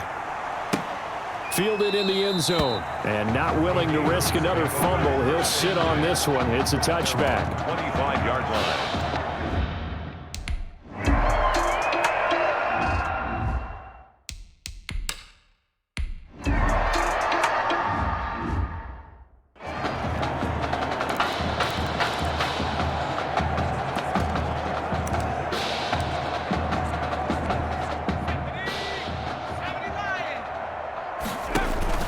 They go play action here on 1st down. Sliding out of the pocket. And he's going to keep it here. Able to make something out of nothing there. 17 yards and a 1st down. Partner, as a quarterback, sometimes you just got to know when the clock has gone off in your head, it's time to go. Tuck it and get all you can. And some room to roam now. The 20. And he's into the end zone. Touchdown, Oregon. I know I should keep the focus and the spotlight on the hero. They just scored, but tackling's been an issue for this defense all game long. I can't set that aside. We just saw it again here. Missed tackles leads to his long touchdown run. Extra.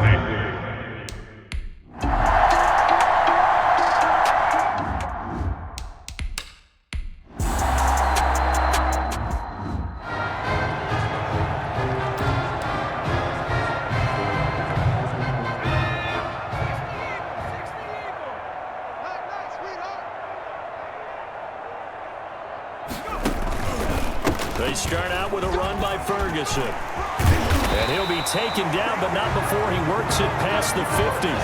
Give him 13 yards on the opening play of the drive and also give him a 1st down. Stepping up, he's going to keep it. And they'll get him down as he's inside the 40. The decision to keep it turns out to be a good one. 11 yards in the 1st down. Back-to-back good plays have him on the move on 1st down. On the counter, it's Ferguson. And all the way inside the 15 before they drop him. A big hitter there, a first down gain of 26 yards. 13-yard line. From the 13 now, they work on 1st and 10. On first, again, they go with Ferguson. And he is into the end zone for an Oregon touchdown. A 13-yard touchdown run. And this offense...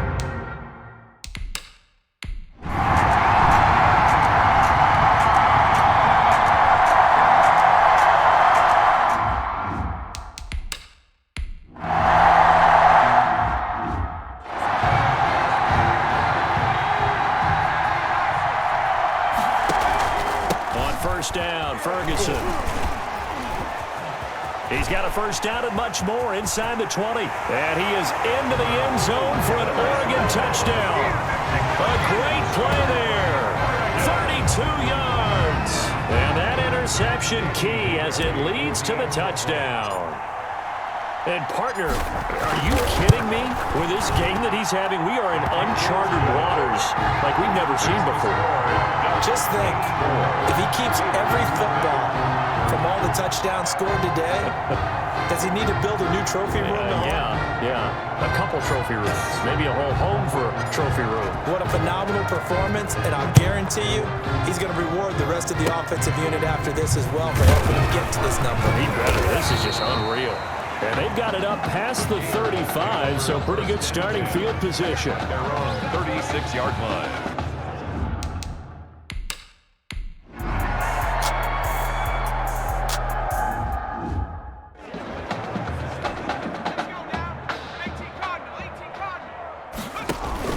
On first down, it's Ferguson. And he's taken down, but able to slip across the 35. The drive starting with a first down, 11 yards on that pickup. Here's a 1st and 10, Oregon. 1st and 10. They'll run with Ferguson. And he's got some space here. And able to rip off a big chunk of yardage before being dropped inside the 40. 25 yards the pickup there, and also a first down. So from the 39 now, they'll come up on a 1st and 10. 84. Gators 6.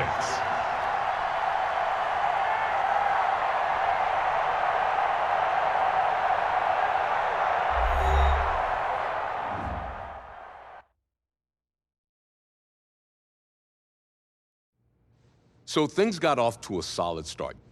But after several weeks, you and Tommy had rotated quite a bit. Reminiscent of Michigan when Tom Brady and Drew Henson split snaps. That had to be frustrating for you both. Some huge Wake up. news to get to, and none more intriguing. What are these dishes doing at my feet? Because it's time for you to start cleaning up your crap. These dishes have been lying in the sink for almost 2 weeks. I mean, look at this place. It's a disaster. You're leaving everything laying around. It's ridiculous. Who crawled up your butt and died? You. Gross. Hey, get up, man. I want to watch some TV. You've been laying out here all morning. What's got you two all riled up? Just turn up the volume, would you? The Heartbreak Kids have gone from sensational dynamic duo to a sudden two-headed monster. And boy, this is an ugly one. Hey, I thought I played pretty good out there. This team still has not found its identity, and I know that Coach O'Brien claims that his two-quarterback system is matchup-based, but I gotta tell you, it sure looks like he still doesn't have a clue what's going on. As Coach Madden famously once said, if you've got two quarterbacks, you've got none. And right now, I gotta tell you, man, Coach O'Brien's indecisiveness with the most important position on the team is only gonna lead to problems on the field. The answer is simple. Just start me. That would make the situation worse. I mean, the team plays better when I'm on the field. Everybody knows that. If I could just get into a rhythm, I'd be fine. Last thing I need is to be worrying about you breathing down my neck if I make one mistake. Well, you better believe it that I'll be there when you do. Okay, I see what's going on here, guys. I don't know what made you follow me here and try to win back your old position. I mean, you could have just kept the Heartbreak Kids going, or you could have went your own route on another team, but you decided to what, come here and punish me? Is that it? What are you talking about? You're the one who showed up and stole what was mine in the first place, okay? I'm supposed to be Batman, you're Robin. Look, I get you're upset, but we're in this together. No, we're not. just gonna leave. I don't know what his problem is. You gotta go talk to him, man. Go clear the air. He's the one with the problem. Look, if he wants to talk, he can come find me. Jumping fiddlesticks.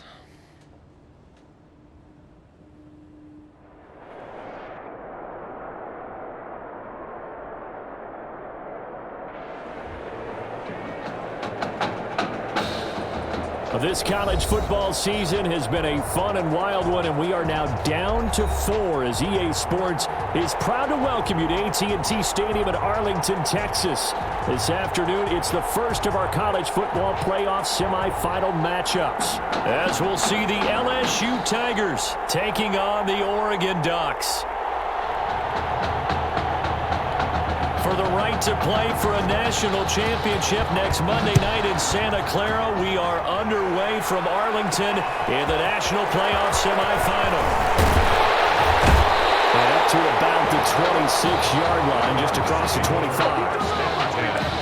At their own 26-yard line. The Ducks come up now, 1st and 10. They will let him throw here on the very first play. Rolling to his left. Wide open receiver complete. And he finally goes down at the 23-yard line. A big play there on the first play of the game. 51 yards. That'll be taken in by Anderson. And he will score.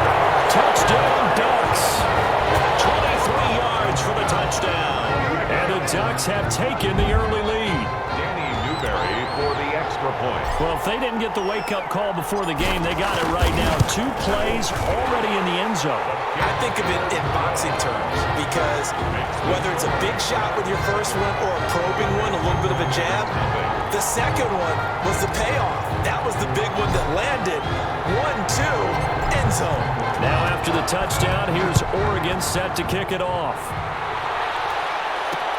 Fields it in the middle of the end zone. And he'll just take a seat, and the drive will begin at the 25-yard line. Their own 25-yard line.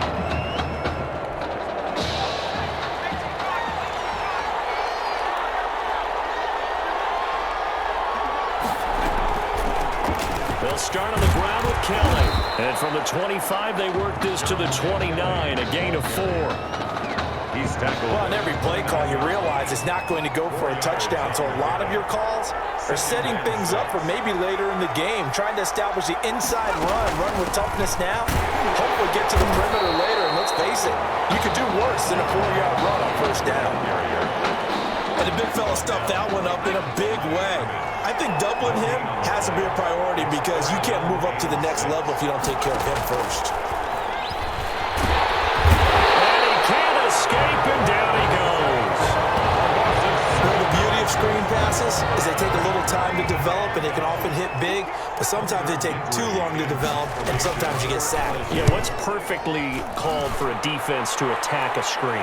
Typically a blitz, and even though people think that the screen operates against the blitz, if you have the blitz block and you still cover the screen, now that allows your blitzers to get there. Nearly a huge return, as it is. Still a very good one.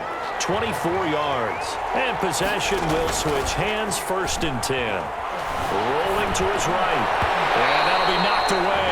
It's incomplete. Well, they've got man coverage on the outside, and my scouting report on these DBs tells me that they love to take matters in their own hands. They want man coverage, not zone.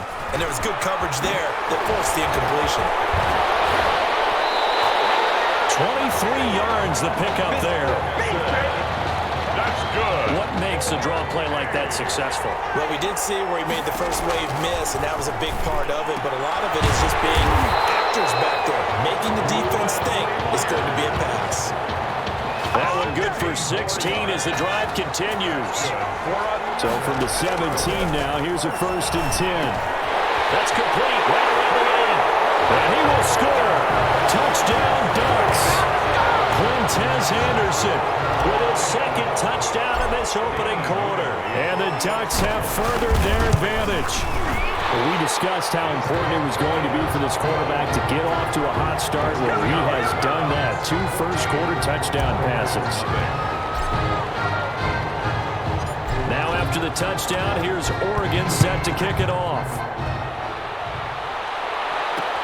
Takes this about 5 yards deep, and it'll come out to the 25 as he will not attempt to return. The Tiger offense ready to get after it one more time. And the last drive, their first drive, 3 and out. What changes here, if anything? I think it's making sure the guys that you trust the most with the ball, the biggest playmakers you have, that they touch it on this possession to try and get things moving. So get it to the horses. Without a doubt. They're the ones that typically end up in the end zone. On second down, it's Kelly. And he'll get this up only to about the 33. Well, if the coaching staff's doing a good job upstairs, they'll file away what they just saw from the defense right there. They sold out to stop that running play. I'd say keep that in mind. They want to try that again, go play action, hit them over the top. And he's got the first before he's brought down at the 39-yard line. It's a pickup of 6. Good for a first down. 1st and 10, and they've got 3 tight ends out there. A jumbo package look. And he's going to be stopped up quickly here. Just a yard up to the 39. Looks like they're establishing a pretty good pattern here because they've been very heavy in the running game on the last 4 plays. Yeah, you took the words right out of my mouth. So far, 4 plays in this drive, all 4 on the ground. And he's across the 40, 3 extra yards to the 43. Taken down at the on any running play that's called, they're always hoping that it's going to break big and go the distance. But when you get a nice gain like that, you're able to do so many things anyway. You can come back and run essentially the same play again, continue to move the ball on the ground, or you can decide to throw the ball now because usually you have the defense back on its heels. Has to be a little bit of frustration there. Back-to-back incompletions. Receivers blanketed on both attempts, this time on 3rd down. And this one hits at the 1, continues on into the end zone for a touchback. At their own the Ducks set to go on offense as they come to the line. And right now they're saying, hey, let's keep this going. 2 drives, 2 touchdowns. Yeah, can't ask for a better start than that, can you? I mean, this is the way you practice it. This is the way you rehearse it. But right now, the play calling, they're locked in really well. Here's a 1st and 10 Oregon. An entertaining start to this one. More to come on EA Sports. 14. The LSU Tigers, nothing. Line of scrimmage, the 31 now on 1st and 10. He's got his man on the crossing route. How about another? And he'll be out just a yard or 2 shy of the 30. Well, he ran free there after the catch as that winds up going for 38. So the big play changes the complexion of things. Here's 1st and 10 just outside the 30. And Cameron has it over the middle. And they do get him down, but not before he's able to slip it inside the 5-yard line. That'll be marked as a 27-yard pickup. They'll try to run down here with Ferguson. And he is into the end zone for an Oregon touchdown. Taking it in from 4 yards out. And the Ducks have furthered their advantage. Newberry for the extra point. Boy, so if you are scoring at home, Charles, and God bless you if you are, but that's now 3 drives and 3 touchdowns. So in a baseball game, wouldn't that wreak havoc on your scorecard?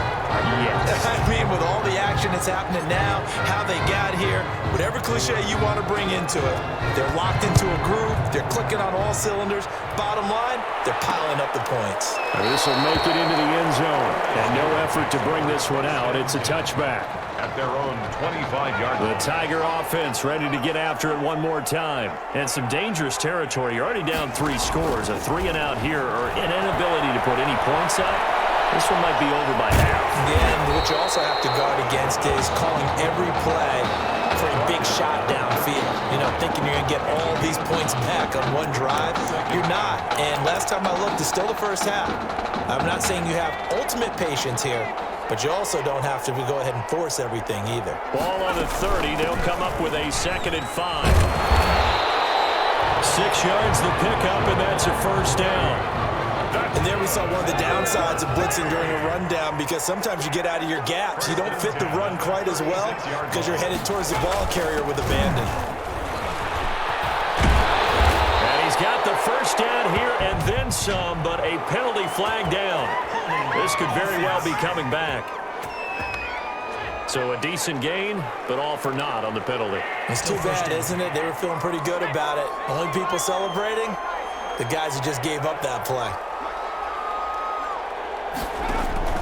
Operating from the gun, Thomas looking middle, and it's incomplete. Number 15. I tell you, Brandon, this defense is playing with some confidence. Haven't allowed a point yet. Flying to the football. I'm telling you, it's almost 11 to the ball on every snap. Another nice job there to force an incompletion. Trying to bounce it outside, but he's only able to get it back to the line of scrimmage. Ball carrier. Officially no gain on the play, and they're left with a 3rd and 8. No gain on the play. And this offense on 3rd down today, just 1 for 3 thus far. This is 3rd and 8.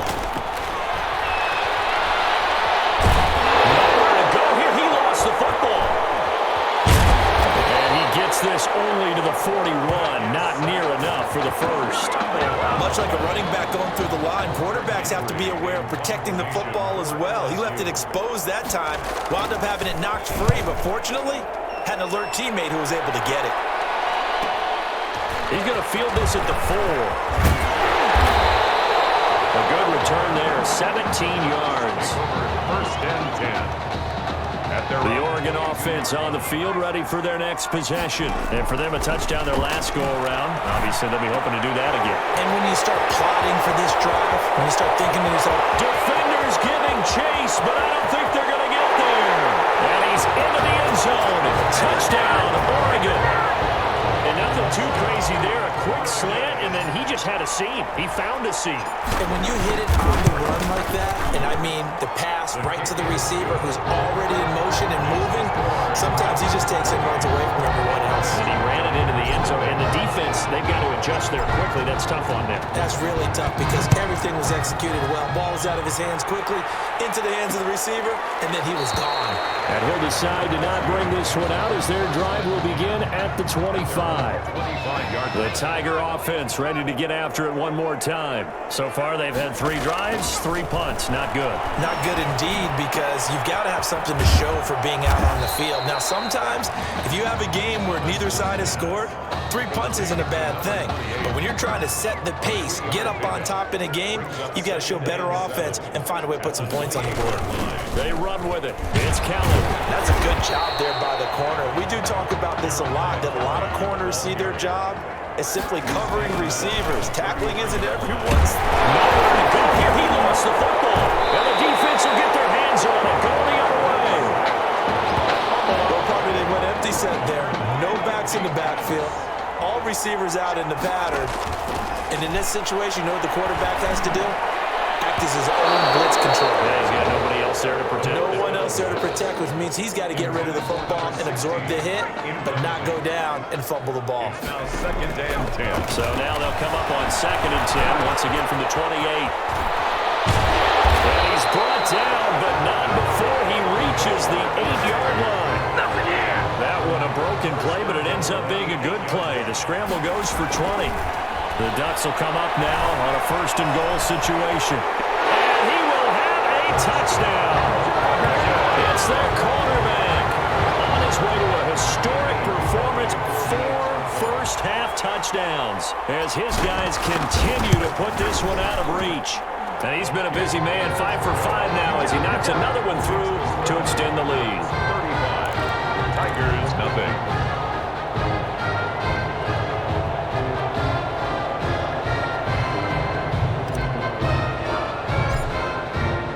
So not much time to speak of remaining in this first half as the kick's away. And they're going to mark that where it went out of bounds. So really good starting field position up past the 40-yard line. And that drives coaches insane, doesn't it? When they see that happen, it just doesn't feel right, does it? Plus, you're giving up yardage. 1st and 10, LSU.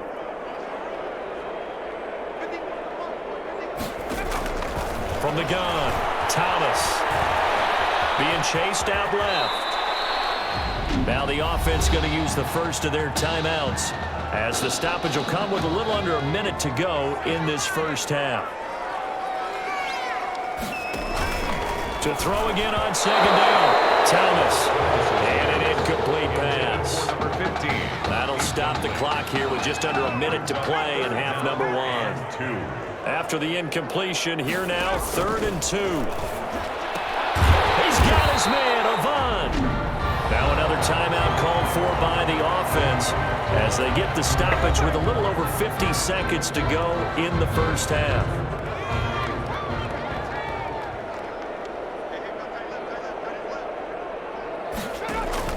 On first down, Thomas. Nowhere to go here. He lost the football. It's going the other way. Quarterback is sacked.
He already had the one fumble loss, so now 2 fumbles lost here in this first half. Not setting the pace the way that you want it done. I mean, here in the first half, already twice the ball's come out and hit the turf. Got to find a way to take care of it. Otherwise, they may have to start thinking about maybe someone different at that position. A gain of 5 brings up 2nd and 5 after the 5-yard completion on first down. Into the hands of his receiver, Anderson. And inside the 20 before he's brought down.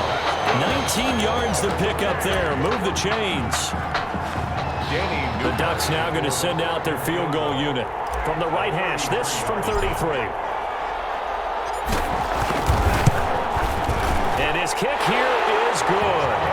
And that will just add 3 more to a lead that's already out of hand. So a late turnover leads to a quick drive, and in turn that quick drive leads to 3 points. So someone makes a mistake, but how about the other side, learning from that mistake, taking care of the ball, and making sure they put some points on the board. Well done. takes over 1st and 10. No reason to do anything foolish as they'll snap it one more time on first down. All that remains is to snap this once, and that'll do it for the first half of play. So halftime here in the first semifinal. All Oregon thus far. Tigers, nothing.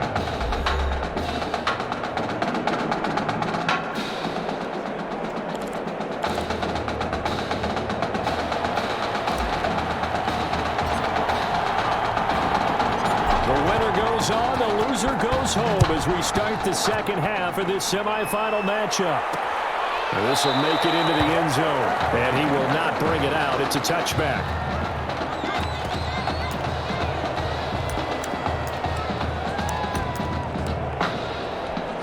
The Tiger offense ready to get after it one more time. And that first half, one to forget really on both sides of the ball. They got to find some way to string something together here, don't they? Yeah, they're down. Nowhere to go here. He lost the football, and the defense has come up with it.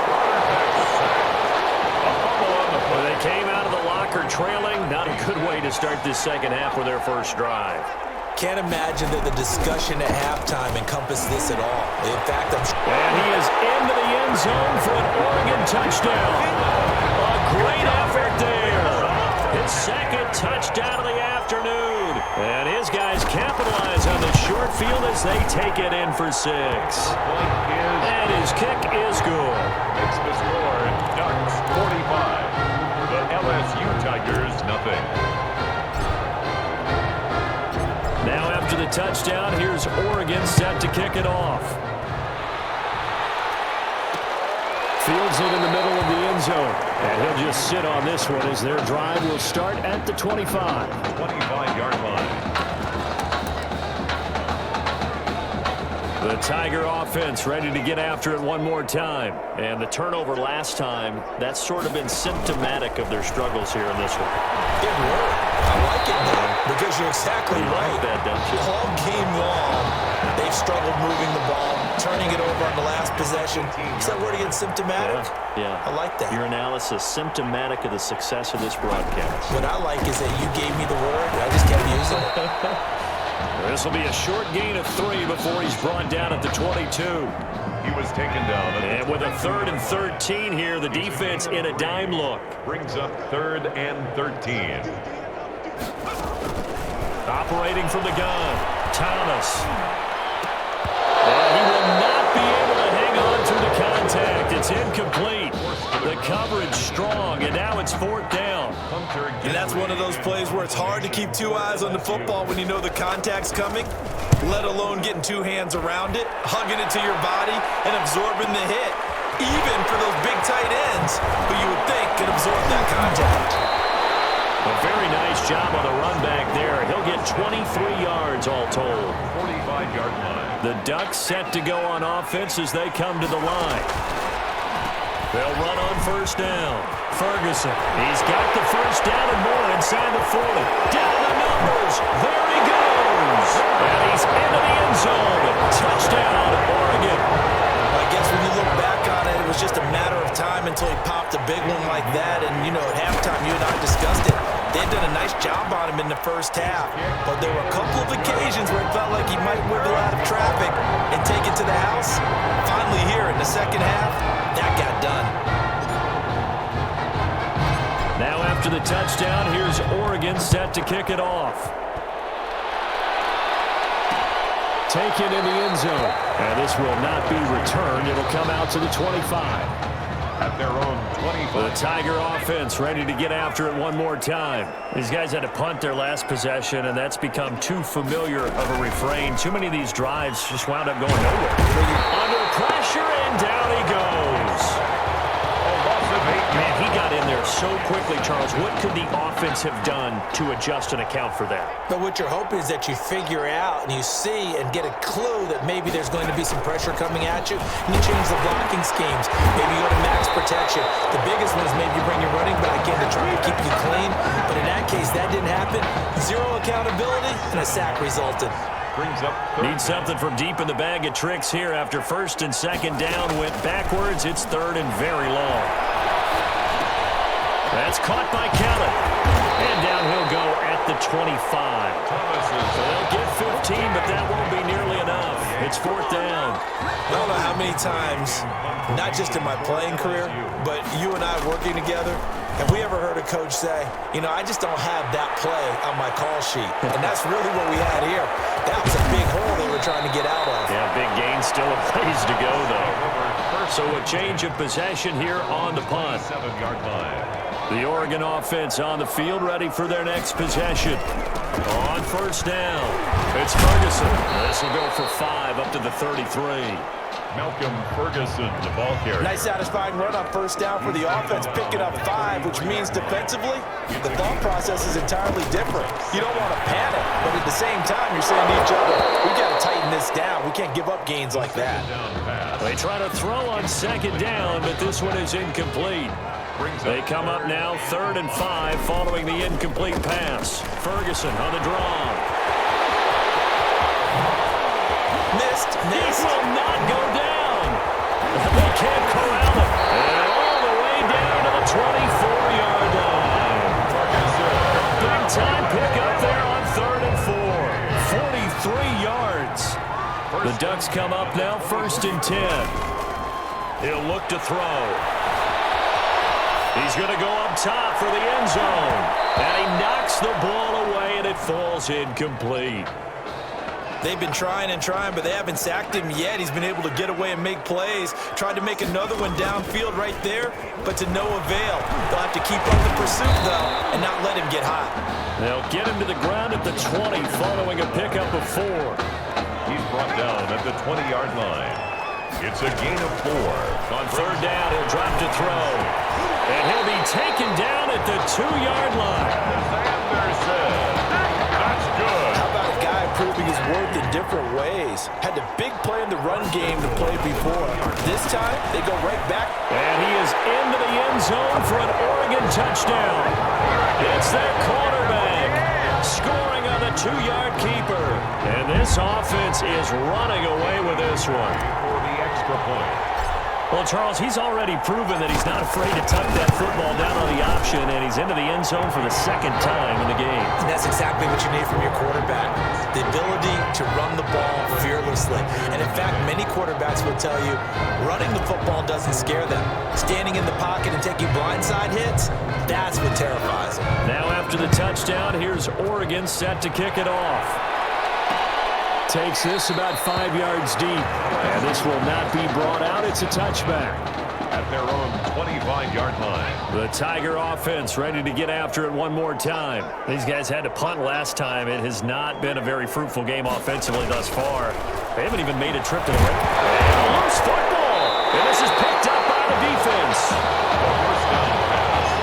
Obviously, you got to hold on to the football, but I've got to give credit to the defense there. Good job of knocking it free. Yeah, because a lot of the time we just blame the offensive players for not taking care of it. How about the effort of the defensive players knowing that guys are going to, and if they're good, anticipate the contact coming and try and cover up the football. And they still find ways to knock it free. A new set of downs after a strong pickup of 16 yards. And he'll get this one down to about the 10-yard line. 2 yards on the carry there. It'll be second down. They're looking at a 2nd and 8 now from the 10. Back now here on EA Sports. And this is a blowout so far as we get set for the fourth quarter. A very one-sided affair. And that'll be caught. Touchdown, Oregon. From 10 yards out. And his guys capitalize on this short field as they take it in for 6. What a game that he has had throwing the football. Now 4 touchdown passes. This offense playing at a very high level. I'll tell you what, he's going to be filling up your social media timeline tonight. 6-point after, right down the middle. And that will extend this big lead. Now after the touchdown, here's Oregon set to kick it off. Fielded in the end zone. And he'll just take a seat, and the drive will begin at the 25-yard line. At their own 25-yard line. The Tiger offense ready to get after it one more time. And let's face it, this drive is not going to have any bearing on this game, but it's kind of important for one reason, isn't it? It certainly is. You got to get points. And okay, all right, I'm being facetious here, but you get points, you feel a little bit better about yourself as you move on to the next one. A gain of 11 to kick off the drive, and it's a quick first down. So from the 36 now, 1st and 10. On the delay, it's Kelly. And the hole closes quickly there. He gets maybe a couple up to the 38. This is what happens sometimes when you abandon the running game. It's hard to get back to it because once guys get out of that mentality of firing out and hitting people, hard to get them started again occasionally. A second down pass play there, but it's incomplete. At this point in the game, they've got to continue to try anything they can. They're still working at it, even though this one feels like a lost cause. This offense so far on 3rd down, they've struggled to the tune of 2 for 8 so far. This is 3rd and 8. And he's got his man in stride, complete. And he brings this up to the 46, good enough for the first. First target, first catch, and a first down. At the 46-yard line. Thomas on 1st and 10. Throwing left side, it's complete. And they'll get him down as he's inside the 40. Give him back-to-back catches now. That one for 16 and another first down. Nice game there, partner, but you and I both know that won't do anything for the final score. They're not going to win this one. Right now they're playing for pride and fantasy points. And just to erase that goose egg, nobody wants to be shut out. 2 yards on the pickup. It's 2nd and 8. Here's Thomas. Off play action. Out to his left. He's going to take off with it. Give him 7 there on the tuck and run, and they're in better shape now for 3rd. Partner, he was going through his progressions. Not there, not there. After about the 3rd one, he decided he better pull it down and run for it. And he slides down and avoids the hit for good measure. It's complete to the tight end, Bennett. And he's able to pick up the first before he's taken down at the 27. It's only a gain of a yard, but that's all they needed as they move the sticks again. Here's Thomas. And he's going to go down here as sacked. They push him back to the 34. Great job defensively. I think he was trying to go through his progressions, find someone to get rid of the football. Before he knew it, he was on his back. So that just brings us right back to what you said in the beginning. A great job defensively. Nowhere to go with the football. That led to the sack. That throw good for only a couple. It brings up third down. They're going to need to get up and set in a hurry. Well, he can't quite pick it. No interception so far. That probably should have been their first, but at least it's fourth down. They really had a good drive going there, but a nice recovery by the defense these past few downs, able to knock that one away on third down and bring up what I think for the offense, an unexpected fourth down here. Well, a tough day for this offense continues. One of their best chances to get on the scoreboard there, couldn't do it. Yeah, it's not looking like it's going to happen for them today, does it? I mean, opportunity after opportunity. And nothing but green grass here, middle of the field. And he's into the end zone. Touchdown, Oregon. When you talk about the dominating rushing performances that you and I have seen together, this has got to be right up there. His fourth touchdown run of the game and another long one to boot. And I don't need to ask for a witness because you're right here with me. We are watching this, and we're watching such a performance. It is demoralizing for anyone on defense. You know, it starts out, coaches screaming, tackle him, get him. And after that last touchdown, I bet it's pure silence on that side of the ball. Now after the touchdown, here's Oregon set to kick it off. Fielded a couple yards into the end zone. And only able to get this to the 19, so probably should have opted for the touchback. Their own 19-yard line.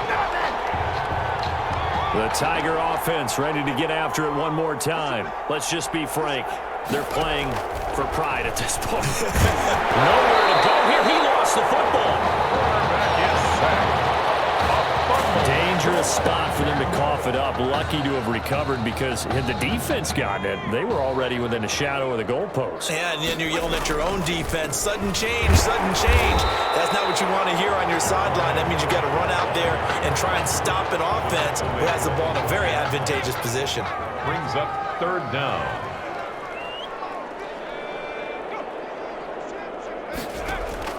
Now Thomas throwing on third and long. Open man is Holmes. He's at the 50. And he will finally be taken down, but not before he reaches the 38. A big play there on the catch and run. 51 yards.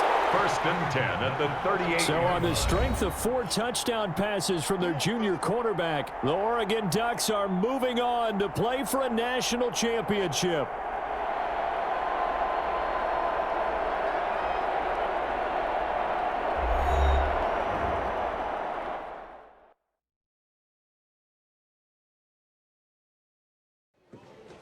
You all right? I'll be fine. How was you last week? I know exactly what you're going through. You didn't have to sit through this championship game, though. No, but I did sit out our first state title game. That wasn't easy to do. For all I know, this could be my only shot at it. Then I guess we'll just have to do this all over again next season, huh? Good luck out there tonight. Thanks.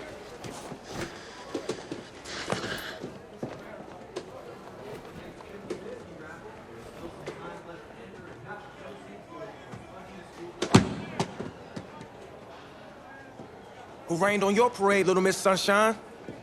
I am not in the mood for this right now. It's because you're not playing, I take it. Like I haven't had a bad enough day already. Now I have to deal with you. I know you upset. But that dude Tommy's your brother. And brothers should always have each other's backs.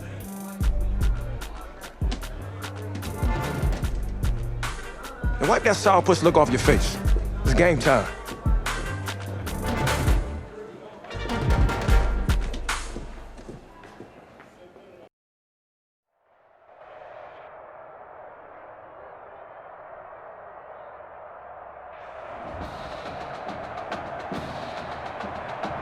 We crown a champion tonight here at Levi's Stadium in Santa Clara for the College Football Playoff National Championship game, as it's the USC Trojans taking on the Oregon Ducks.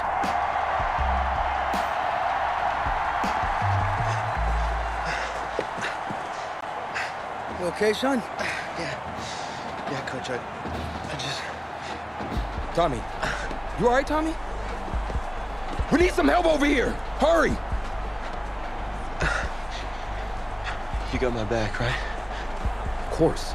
Always. Then go out there and finish this thing.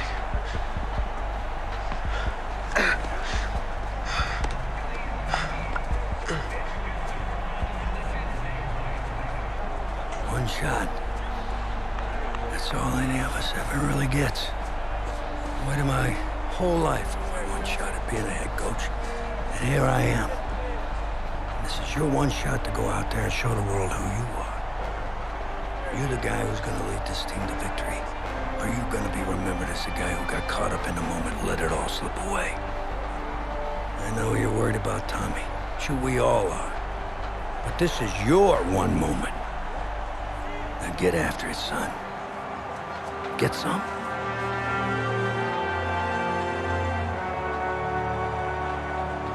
Wonder if this pressure is perhaps getting to this young Oregon quarterback. They trail at the break.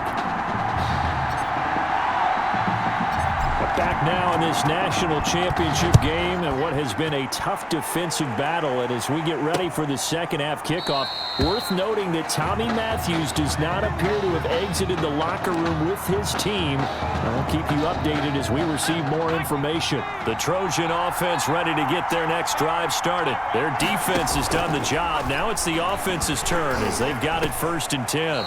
Incomplete, but a penalty flag is down in the backfield. Let's get the call. So apparently some grabbing there in the middle of the O-line. I've often wondered why that doesn't happen more often for guys that play center. Having to snap the ball and then trying to get your hands into the proper position, that's difficult to do. He got caught that time.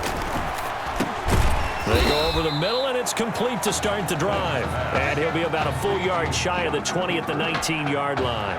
They'll contain him to just 4, 2nd down. At the 19-yard line. To throw on 2nd down. Flynn, this complete to the tight end Clay. And mark him down way up close to the 40 at the 39. That one good for 20 on the catch and run. 39-yard line. USC gets set here, 1st and 10. They'll run from the gun with Charles. And he'll be stopped right at midfield. 12 yards the gain there. And that'll be good.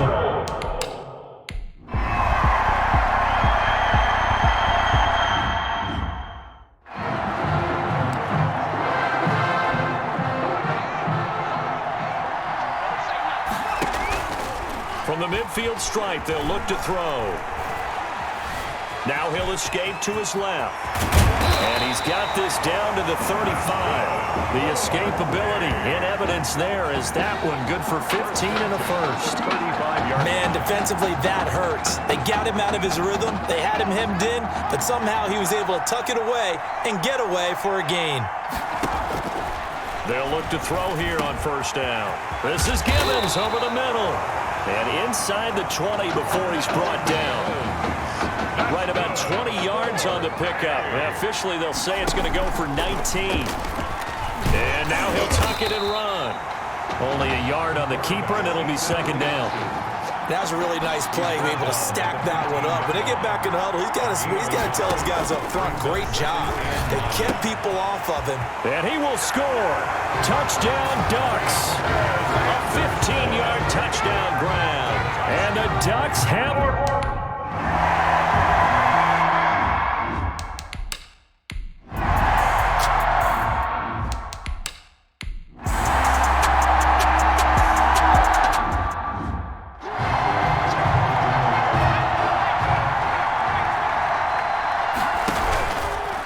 Play fake here on 1st down. He'll rifle this one deep right side. And that is incomplete. Took a shot there on 1st down, but he couldn't reel it in.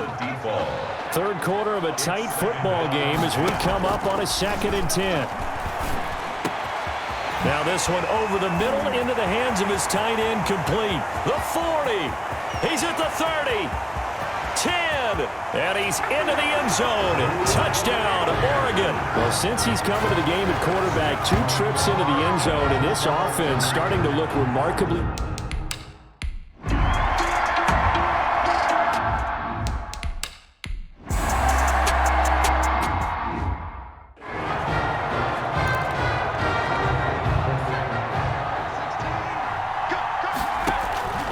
He'll come out throwing here on 1st down. Buying time to his left. He'll try and run it. And they're able to get this one across the 35. A nice job there on the escape and scramble. A 1st down, a 16-yard gain. So from the 36 now, 1st and 10. Escaping the pressure right.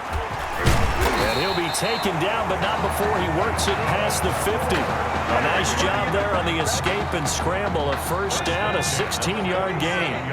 Back-to-back good plays have them on the move on 1st down. They will get 4 yards here on the 1st down run, and that'll make it 2nd and 6. Coming up on a 2nd and 6. 3 quarters have come and gone. Back now here on EA Sports, as we are just about set to go here in quarter number 4.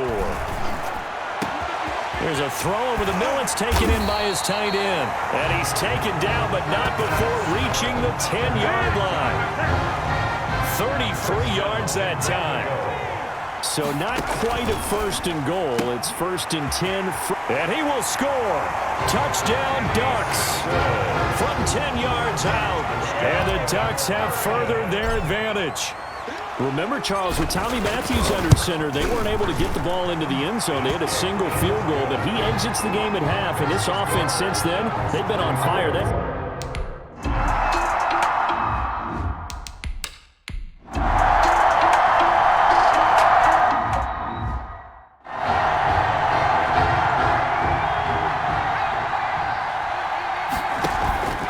On 1st down, he'll drop to throw. He'll buy some time right. And he's going to drop this off to his fullback. And he'll be out of bounds across the 30-yard line. Another nice pickup through the air, and I think a lot of people might expect him to run the ball in this situation, Brandon, but with this lead, they're electing to throw the football. Swings, slants, quick outs, things that they consider safe. Now a throw here to his running back. And he takes this one down almost all the way to the 30. The catch and run pays off to the tune of 35 yards. Here's a 1st and 10 Oregon. 32-yard line. They'll try and run some clock here as they keep it on the ground. And he's going to take this one down to the 25. It's a 7-yard carry to set them up with a 2nd and 3.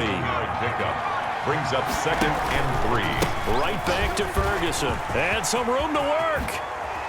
And he is into the end zone for an Oregon touchdown. 25 yards. And the Ducks have furthered their advantage.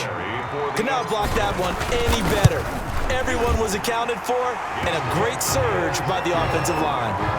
Extra point splits the uprights, and the lead is up to 18 now. Now after the touchdown, here's Oregon set to kick it off. Taken in the end zone, and it'll come out to the 25 as he will not attempt to return. At their own 25-yard line.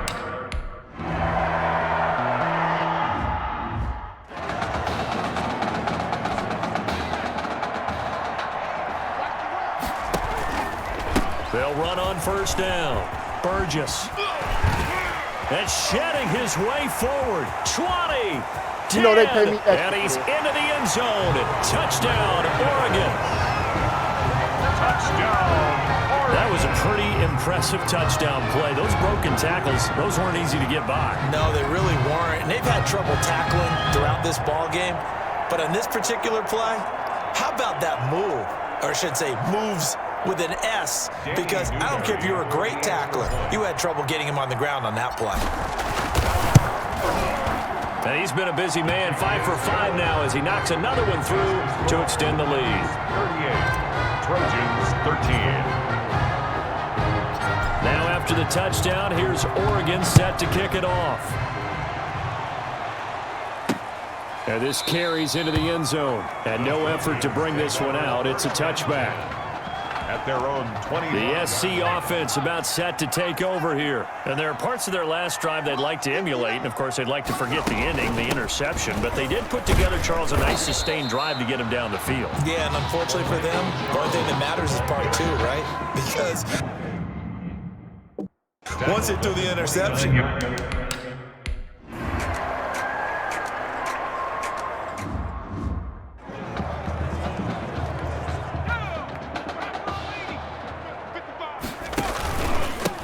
First down.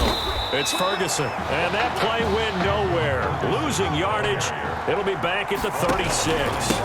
Running again, and again it's Ferguson. Room here to run. And inside the 20 before he's brought down. That one good for a first down pickup of 18 yards. So from inside the 20, here's 1st and 10 at the 18. They'll run on first down. Ferguson, and he is into the end zone for an Oregon touchdown. A great play there. His second touchdown.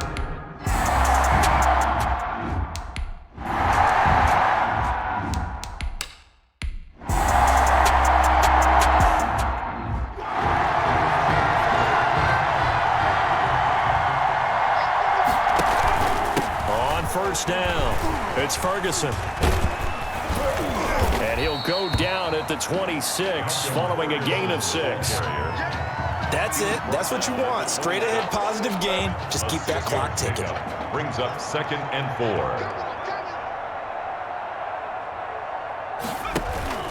4. They'll keep it on the ground.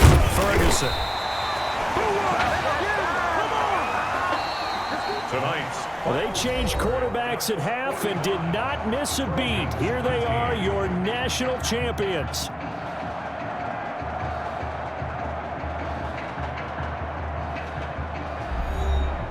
And celebration time on that sideline. It took a change at quarterback as thoughts will turn to the condition of Tommy Matthews. But for now, jubilation as they are the national champions.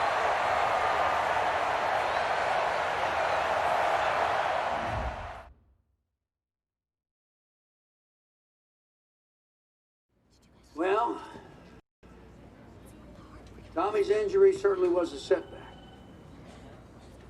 But the bond that these two kids have is really strong. And although only one of the Heartbreak Kids was out there in the second half, Tommy's spirit was with him, and I believe. You here for Mr. Matthews? The hoodie gave it away. He's stable. But we're only allowing family to go back right now. That's great, because he's my brother. I'm proud of what he's accomplished this season. I think there's only one individual on everyone's mind tonight. This one's for my brother, Tommy Matthews. You think that's something? You should see it in person. Oh, man. That's so cool. Thanks so much for coming and bringing this. You kidding me? I wouldn't miss this for anything. Coach and the guys did their best. They waited as long as they could, but no one knew when you might wake up, so they had to catch their flights back. I told Coach I wasn't about to split up the Heartbreak Kid, so I stayed behind, make sure you were all right. Thanks, man. I'm just glad you're here. But hey, they did leave you the trophy. They wanted to make sure you had it when you woke up. How you feeling, buddy? Like a sack of crap. It's funny, because that's exactly what I was going to say you look like. Hey, man. Promise me one thing. Anything. That you'll come back next year and make it win the championship. Together. Next year? Let's just focus on getting you healthy. One day at a time, right? Yeah.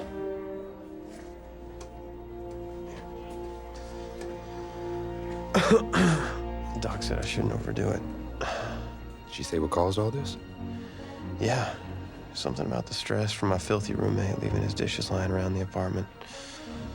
She said if it weren't for that, I'd be the pinnacle of health. Please. Hey, seriously. You gotta start cleaning up after yourself. It's ridiculous. Really? Right now? Yeah.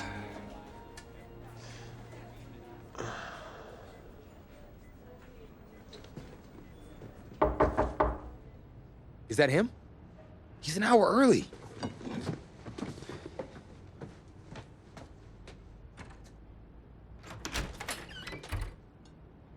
Coach?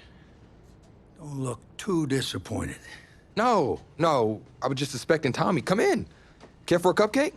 No, thanks. So, you here for the party? No, give me a minute. Okay, Coach. Actually, I'm here to talk to you about next season. Yeah, sure, talk away. There was something you said at the start of the season earlier. It really stuck with me. It's something good, I hope. Well, it was something you said about treat your men like your beloved sons, and they'll follow you into the deepest valley. And that really got me. It got me thinking about the way I treat you boys, and I wasn't being fair to you, and Tommy for that matter, or the team. Wow, Coach, I really appreciate that. All that being said, I wanted to go into the off-season with everyone on the same page.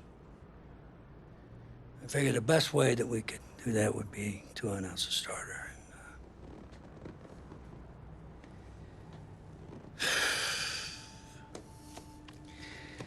Tommy's gonna be our starter. But how could you possibly make that decision after the title game? Is Tommy even gonna be able to play? Yeah, I spoke with his doctor. Valve replacement surgery was great. He's gonna be right as rain. I just don't understand.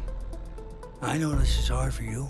It's hard for you to process, and I hope you believe me when I say that I take no joy in making this decision, but I stand firmly behind it because, frankly, Tommy's a better fit for the offense.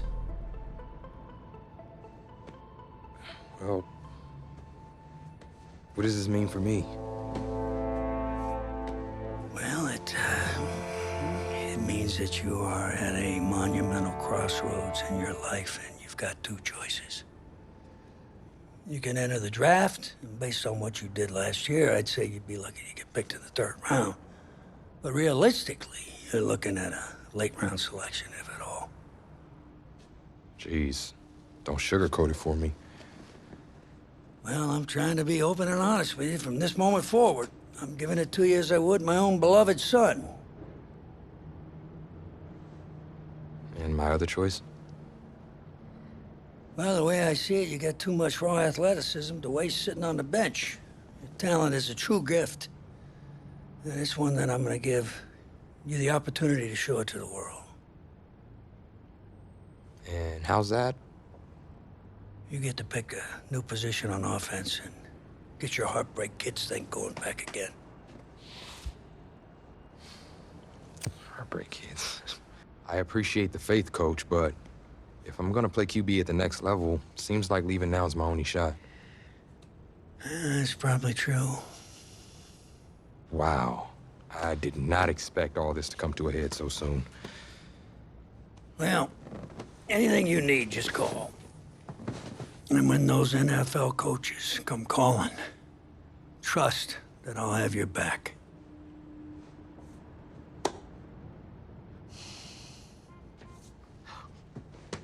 I'm not sure what's more strange, that interaction or the general cleanliness of this apartment. Cupcake? So, the NFL Combine. I spent so much time preparing for it, but some things you can't ever really say you're ready for. That's how the week felt to me.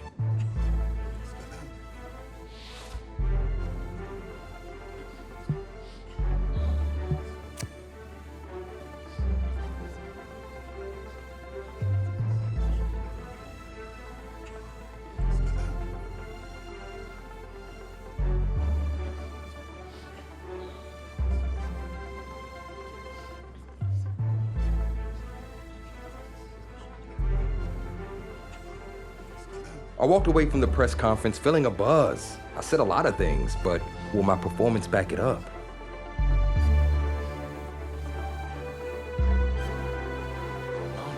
No. No, this cannot be happening. Okay. Oh, man, okay. Think. Where was the last place you looked at him? If you knew where you last saw them, they wouldn't be lost now, would they? Yeah, thanks. A lot of help you are. Oh, you're rich. Say it with me now. Eisen. Right, Eisen. You're Rich Eisen, big fan. I'm gonna be the laughingstock of your next broadcast, aren't I? Depends. You gonna run the 40 barefoot? I may have a little fun with you, but don't worry. I won't make you a running joke, huh? Come on. I thought it was pretty good. Maybe not your best, but I'll tell you what. You let me wear your cleats, I'll laugh at any joke you have. I mean, seriously, I'm desperate. Try 'em on. See if they fit.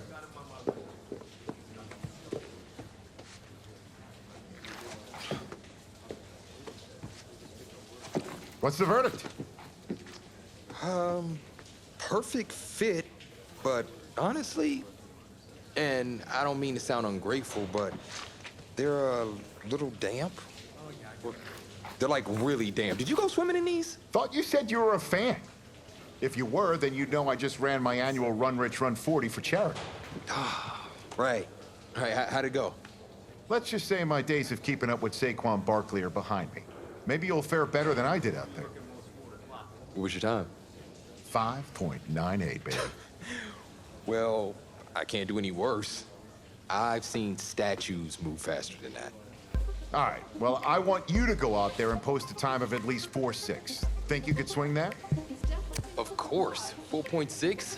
I can do that barefoot. That sounds like a challenge to me. Less challenging now that I don't have to do it barefoot, thanks to you and your cleats. Now that is what I like to hear. You're gonna be helping those kids at St. Jude more than you know. Go get them, champ.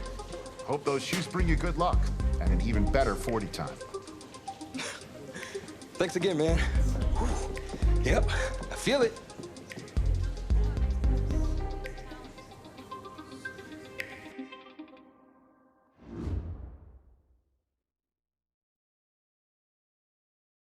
Welcome to another exciting edition of the NFL Scouting Combine. I'm Rich Eisen, and I'll be your tour guide as we meet the next crop of elite NFL talent. We're going to start things off with my personal favorite, the event that can break the spirit of any man, the 40-yard dash. First up, we've got one half of America's darlings, the Heartbreak Kids, an intriguing draft prospect to say the least.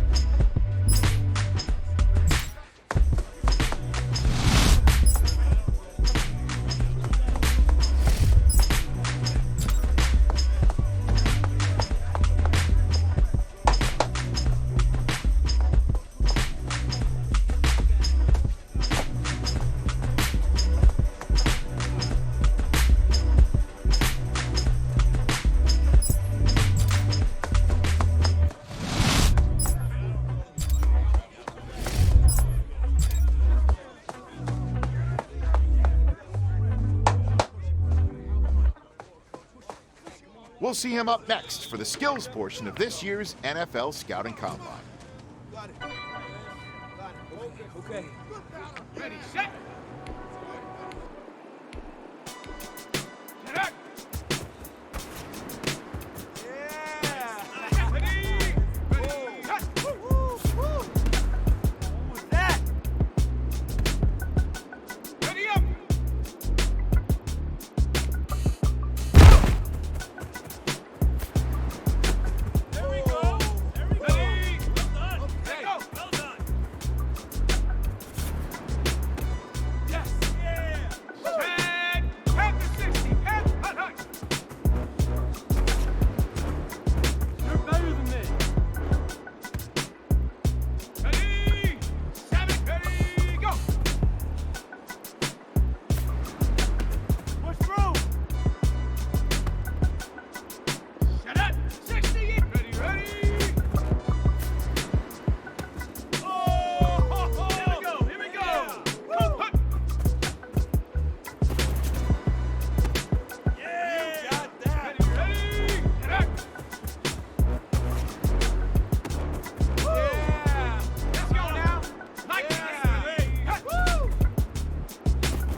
Let's finish strong. Well, today had a little bit of it all. Select few guys who may have just cemented their place as one of the top picks in the upcoming NFL draft. Until next time, I'm Rich Eisen.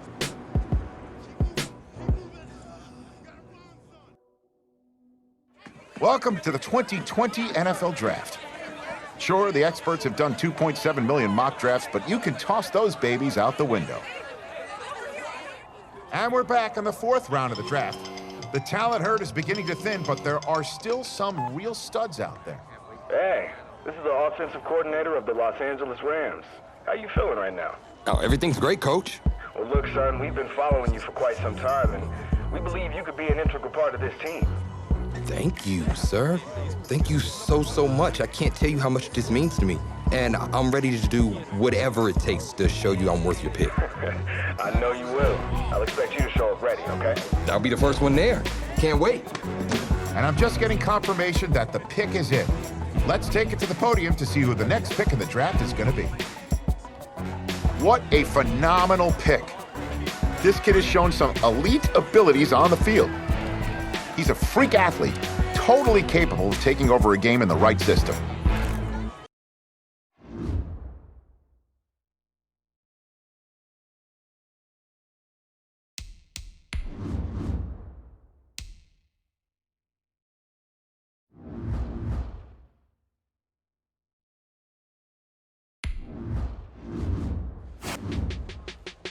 At your first training camp, who helped you adjust to NFL life? No matter how ready you think you are, nothing really prepares you for the big leagues. So I appreciated having him as a guide. I didn't realize just how much impact it would have over the course of my rookie year, on and off the field.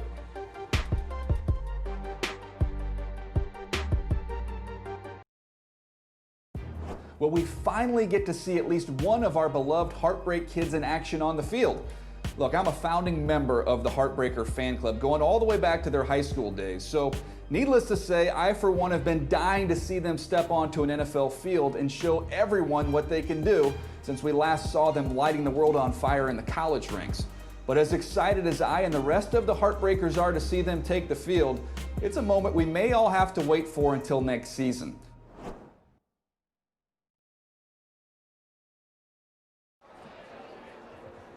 The veteran players were encouraged to mentor the new guys on how to succeed and push us to be competitive, even in the preseason.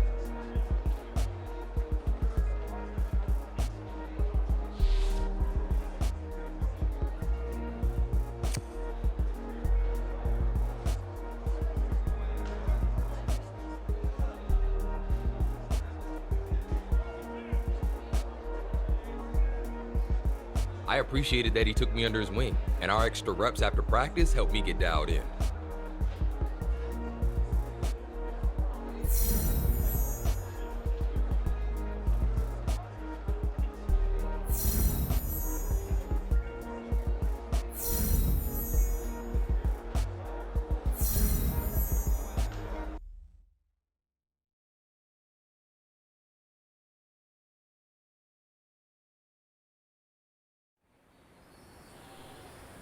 Fellas, it's put up or shut up time. I know you've seen the press. Their offense has been talking smack about us all week. I don't know about you, but I'm ready to settle the score.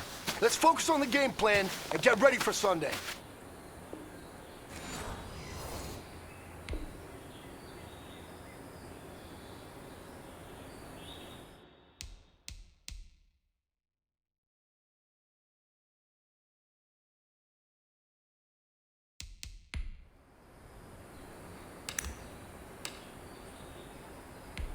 Here we go, shot.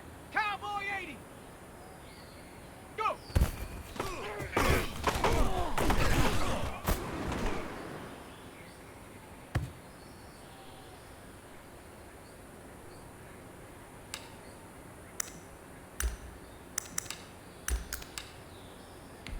Come on, check go.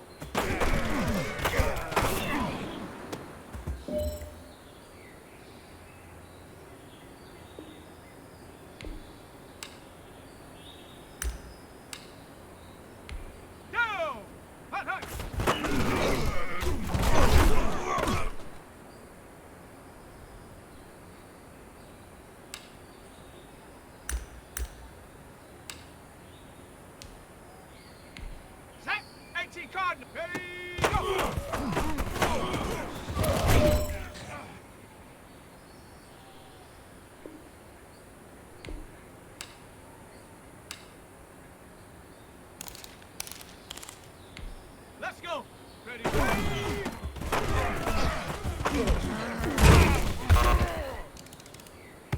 All right. Small steps in the right direction. That's what we've been talking about. And you know what? Today you took a lot of those small steps. I'm proud of you. Keep it up.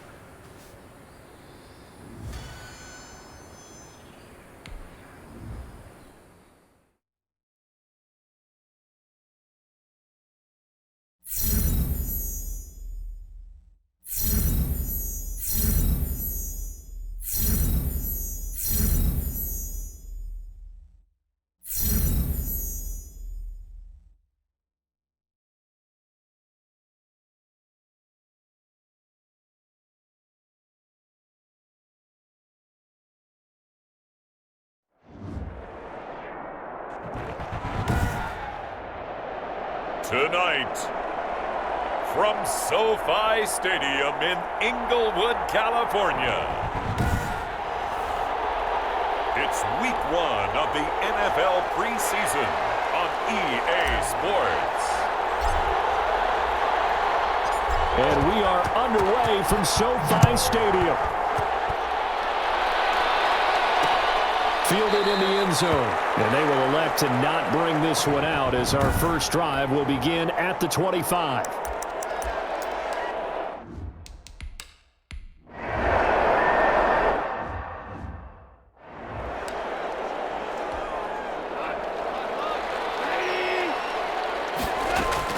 Now Goff on first down. He's got a first down, then some inside the 40. And finally down at the 32-yard line. A well-executed 22-yard gain. Goff on first down. Almost able to intercept it. That's one he would have liked to have held on to on this first drive. Instead, second down. Here's 2nd and 10 now from about the 32. They'll get the first down and more inside the 20. And finally wrestled down at the 11. A gain there of 21 yards. Now a 1st and 10 at the 11. They'll run for the first time here with Brown. 2 yards on the pickup there. It'll be 2nd and 8. Well, that call makes sense because they've been throwing it well on this drive, and once again they show passing formation, showing the shot. And he'll get into the end zone. Touchdown, Rams. A 9-yard touchdown grab. And the Rams are going to take a first-quarter lead. Both sides of the football in sync early. You force the 3 and out, and then you take it down, score points. You know what that tells me? They saw their game plan really well. Head coach said, listen, we're just going to stop them on 3 and out. We're going to take the ball downfield and score. But he also told them how it was going to happen. They're going to run this. We're going to stop it. Then we're going to take the ball. They won't be able to keep up with us. And they got it done. Taken in the end zone. And we will not see a run back here from Harris. New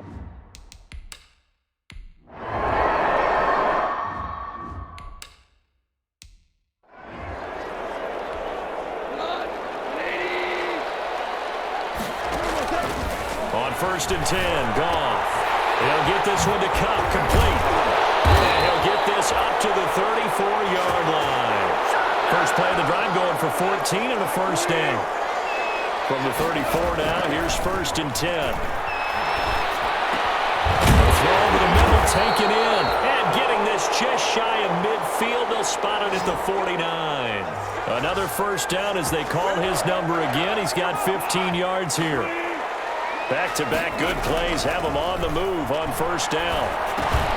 Goff's throw here finds Woods. And he is tackled inside the 40, not quite to the 35.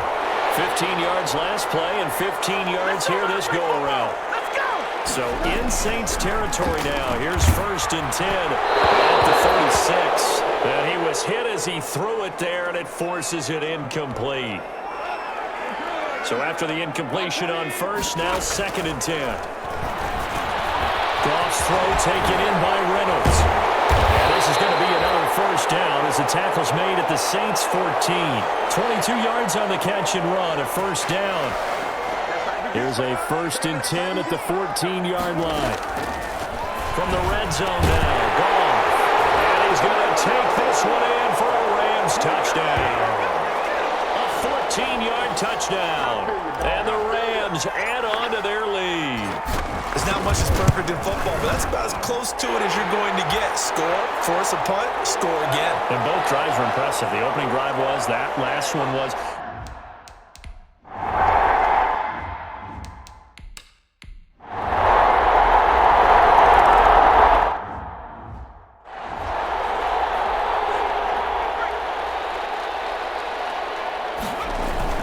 And now a first chance for the backup here to throw. That's complete to the tight end, Hopkins. He'll be dropped after a gain of about 6 across the 30 to the 31. And Charles, very interested to get a look and see what we have in this young quarterback drafted back in April. He's a guy that impressed me. I watched a lot of tape of him in the lead up to the draft. Got a chance to meet him briefly at the Combine. And here are the bullet points of what I have as an evaluation for him. I think he's a leader, got a presence to him. We saw him motivated his team in college. Far from polished on the side, okay?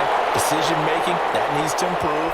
A little bit quicker in his reads and his feet. Sometimes they can get a little bit happy. I do think he's got a chance to be a quality number 2 to start this season. And a chance to be an NFL starter down the road. And this winds up a gain of 4 to the 41. Now a 2nd down and 6.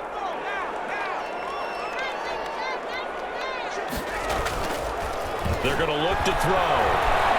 Forced out to his left. And he's going to lose a yard or 2. Taken down behind the line. Well, Brandon, sometimes I think when we watch games, we're actually watching a living museum because we're seeing the evolution of positions almost with each passing game. How about defensive ends nowadays and the way that they can run almost all the way across the field? It is unbelievable, isn't it? I mean, they're so strong, but they're so lean. They can move so quick with those bodies. It's almost unfair. You're supposed to be able to know where a defensive end is supposed to be on every play. These guys flash so quickly, you're not sure where they're going to end up. He's got this to the tight end, Hopkins. And he gets this one inside the 15, just a yard or 2 shy of the 10. A good pickup there, a 22. And we remember this quarterback well. A star in his college days, opted to leave school early to enter the draft, and now he gets his chance to prove himself here. And he's been looking forward to that for a long time because there were people that questioned him leaving school early. They all thought he needed extra season. And this is caught. He's got it. Touchdown, LA. Van Jefferson there to make the grab. And the Rams tack on to their advantage. So simple math here in the first half. They've had 3 drives offensively, and they have scored every time, and they've got the lead. Well, whenever we talk about adjustments, we usually talk about an offense making adjustments, right?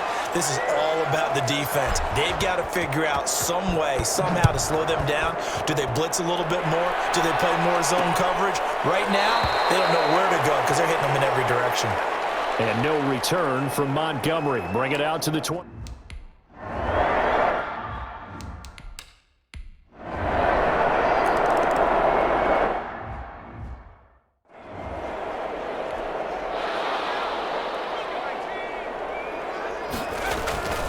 They'll try and start this drive in the air. He finds Hopkins complete. And they work this well upfield across the 45. An ideal beginning of the drive there as they'll get 20 and a first down. Well, the arm strength, Charles, that's something that many questioned for him coming out of college, but he put that one on a rope. And that was something I had a debate with many other evaluators about because I always felt like touchdown. Darrell Henderson, 52 yards. And the Rams add on to their lead.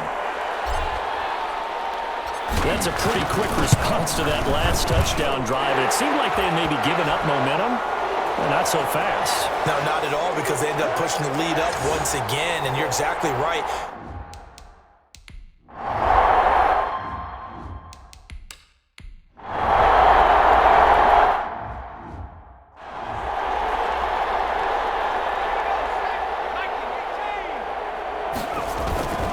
Now Akers to start the third quarter on the ground. And he's upended after a gain of 2 out to the 27. I know the scouting report on him is that he doesn't possess the eye discipline to be an elite linebacker. What that means is his ability to read, react, and make a play. But on that one, he looked like one of those guys. That was a route run not just with dexterity, but with intelligence. Found the hole in the zone, made sure the quarterback saw him, and was able to make the sure catch and put the down marker back to run. And he'll have it past midfield almost to the 40 before being taken down. A well-executed 22-yard gain. Now they'll throw here out of the gun. He's going to fire one deep, middle of the field. And that's going to wind up incomplete. However, we do have a flag down. Let's check in with our referee. They frustrated these receivers tonight, really held down the passing game, but there got the penalty. Fine line between aggressive, good cut. And he is into the end zone. Touchdown, Los Angeles. A 5-yard touchdown run. And the Rams add a...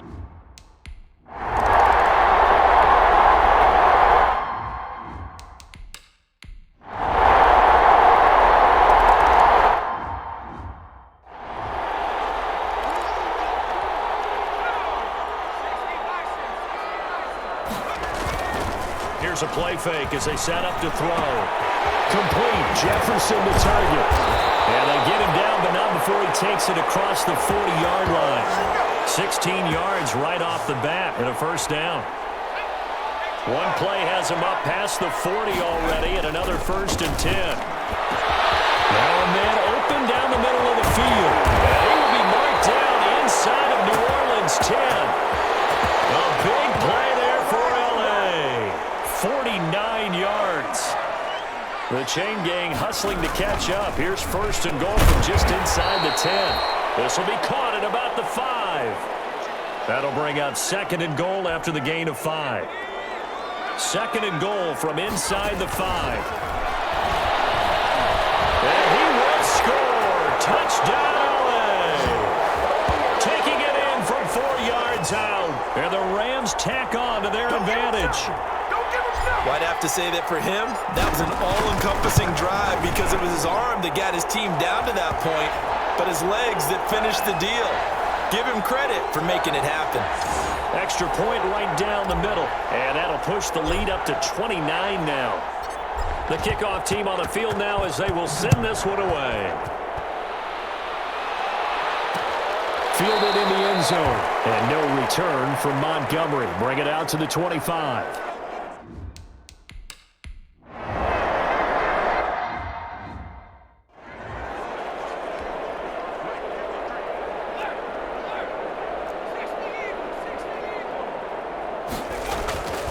To throw now in his own end zone. It's complete to Hopkins. And he's able to get this across the 10 before being taken down.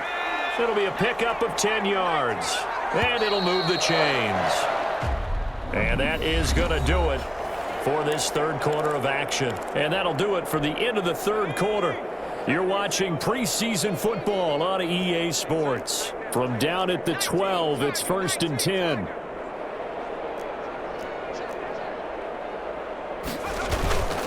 They'll run on 1st down with Akers. And able to break one tackle, but then quickly brought down. David Onyemata there on the tackle.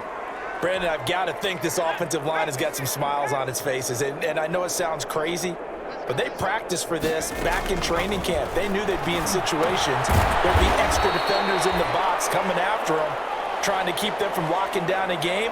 Right now, they want to show the world they're up to the challenge. His 2nd catch, and this one not nearly as electrifying as his first. And it'll bring up 3rd down now. And he's got the completion to Hopkins. And he takes this up to the 40-yard line before being corralled. That'll put him at 95 receiving yards now as he's got a 1st down. They'll look to throw now on 1st down. It's taken in by Henderson. And he'll get into the end zone. Touchdown, Rams. Darrell Henderson ready for the regular season with his second touchdown of the game. And the Rams just continue to pour it on. And he's able to put it through. In order to lead in a game, you're going to get plenty of contributors, but that's his second touchdown catch of this game. He's one of the key guys in this one. And you better believe he'll be looking for the hat trick here as this one continues to go. Fields it in the middle of the end zone. And no return from Montgomery. Bring it out to the 25.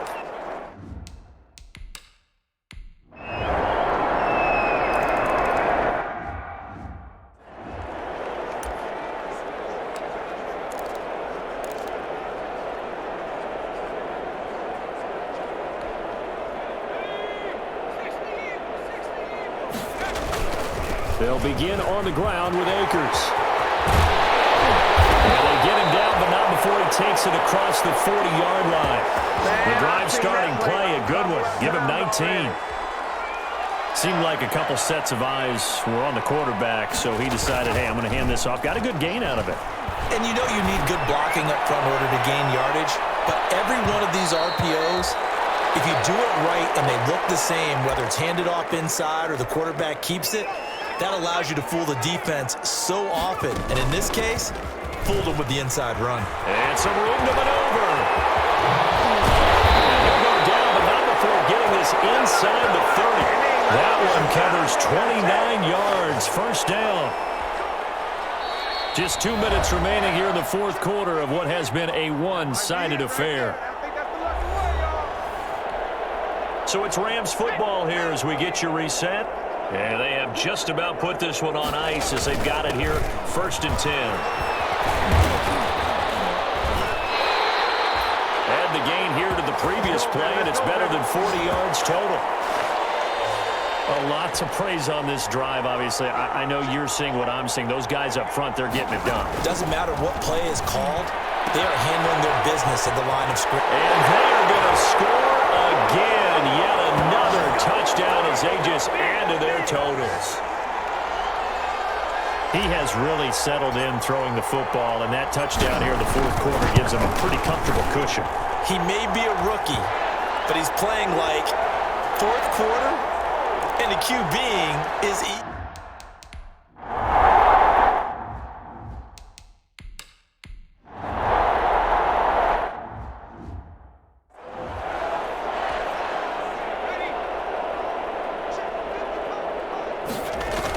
They'll run on first down. Akers. This will be stopped about 2 yards shy of the marker. 8-yard gain, 2nd and 2.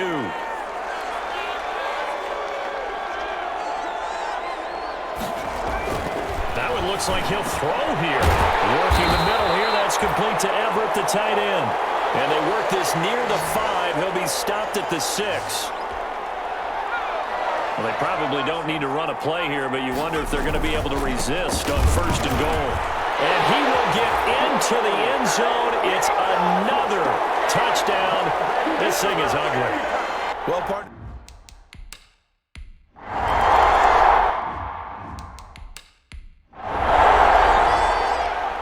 A big offensive explosion helped leading them to victory, and the defensive guys, they're just saying, hey, put those points up every week. We're just keep winning.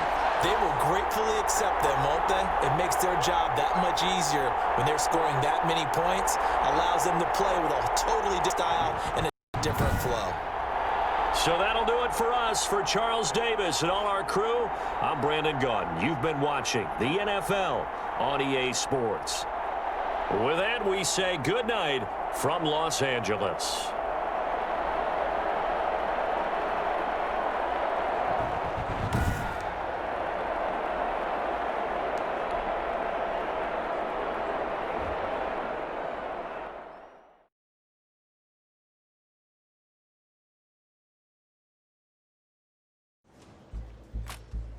With a good first preseason matchup under my belt, Coach called me into his office. I was hoping for good news.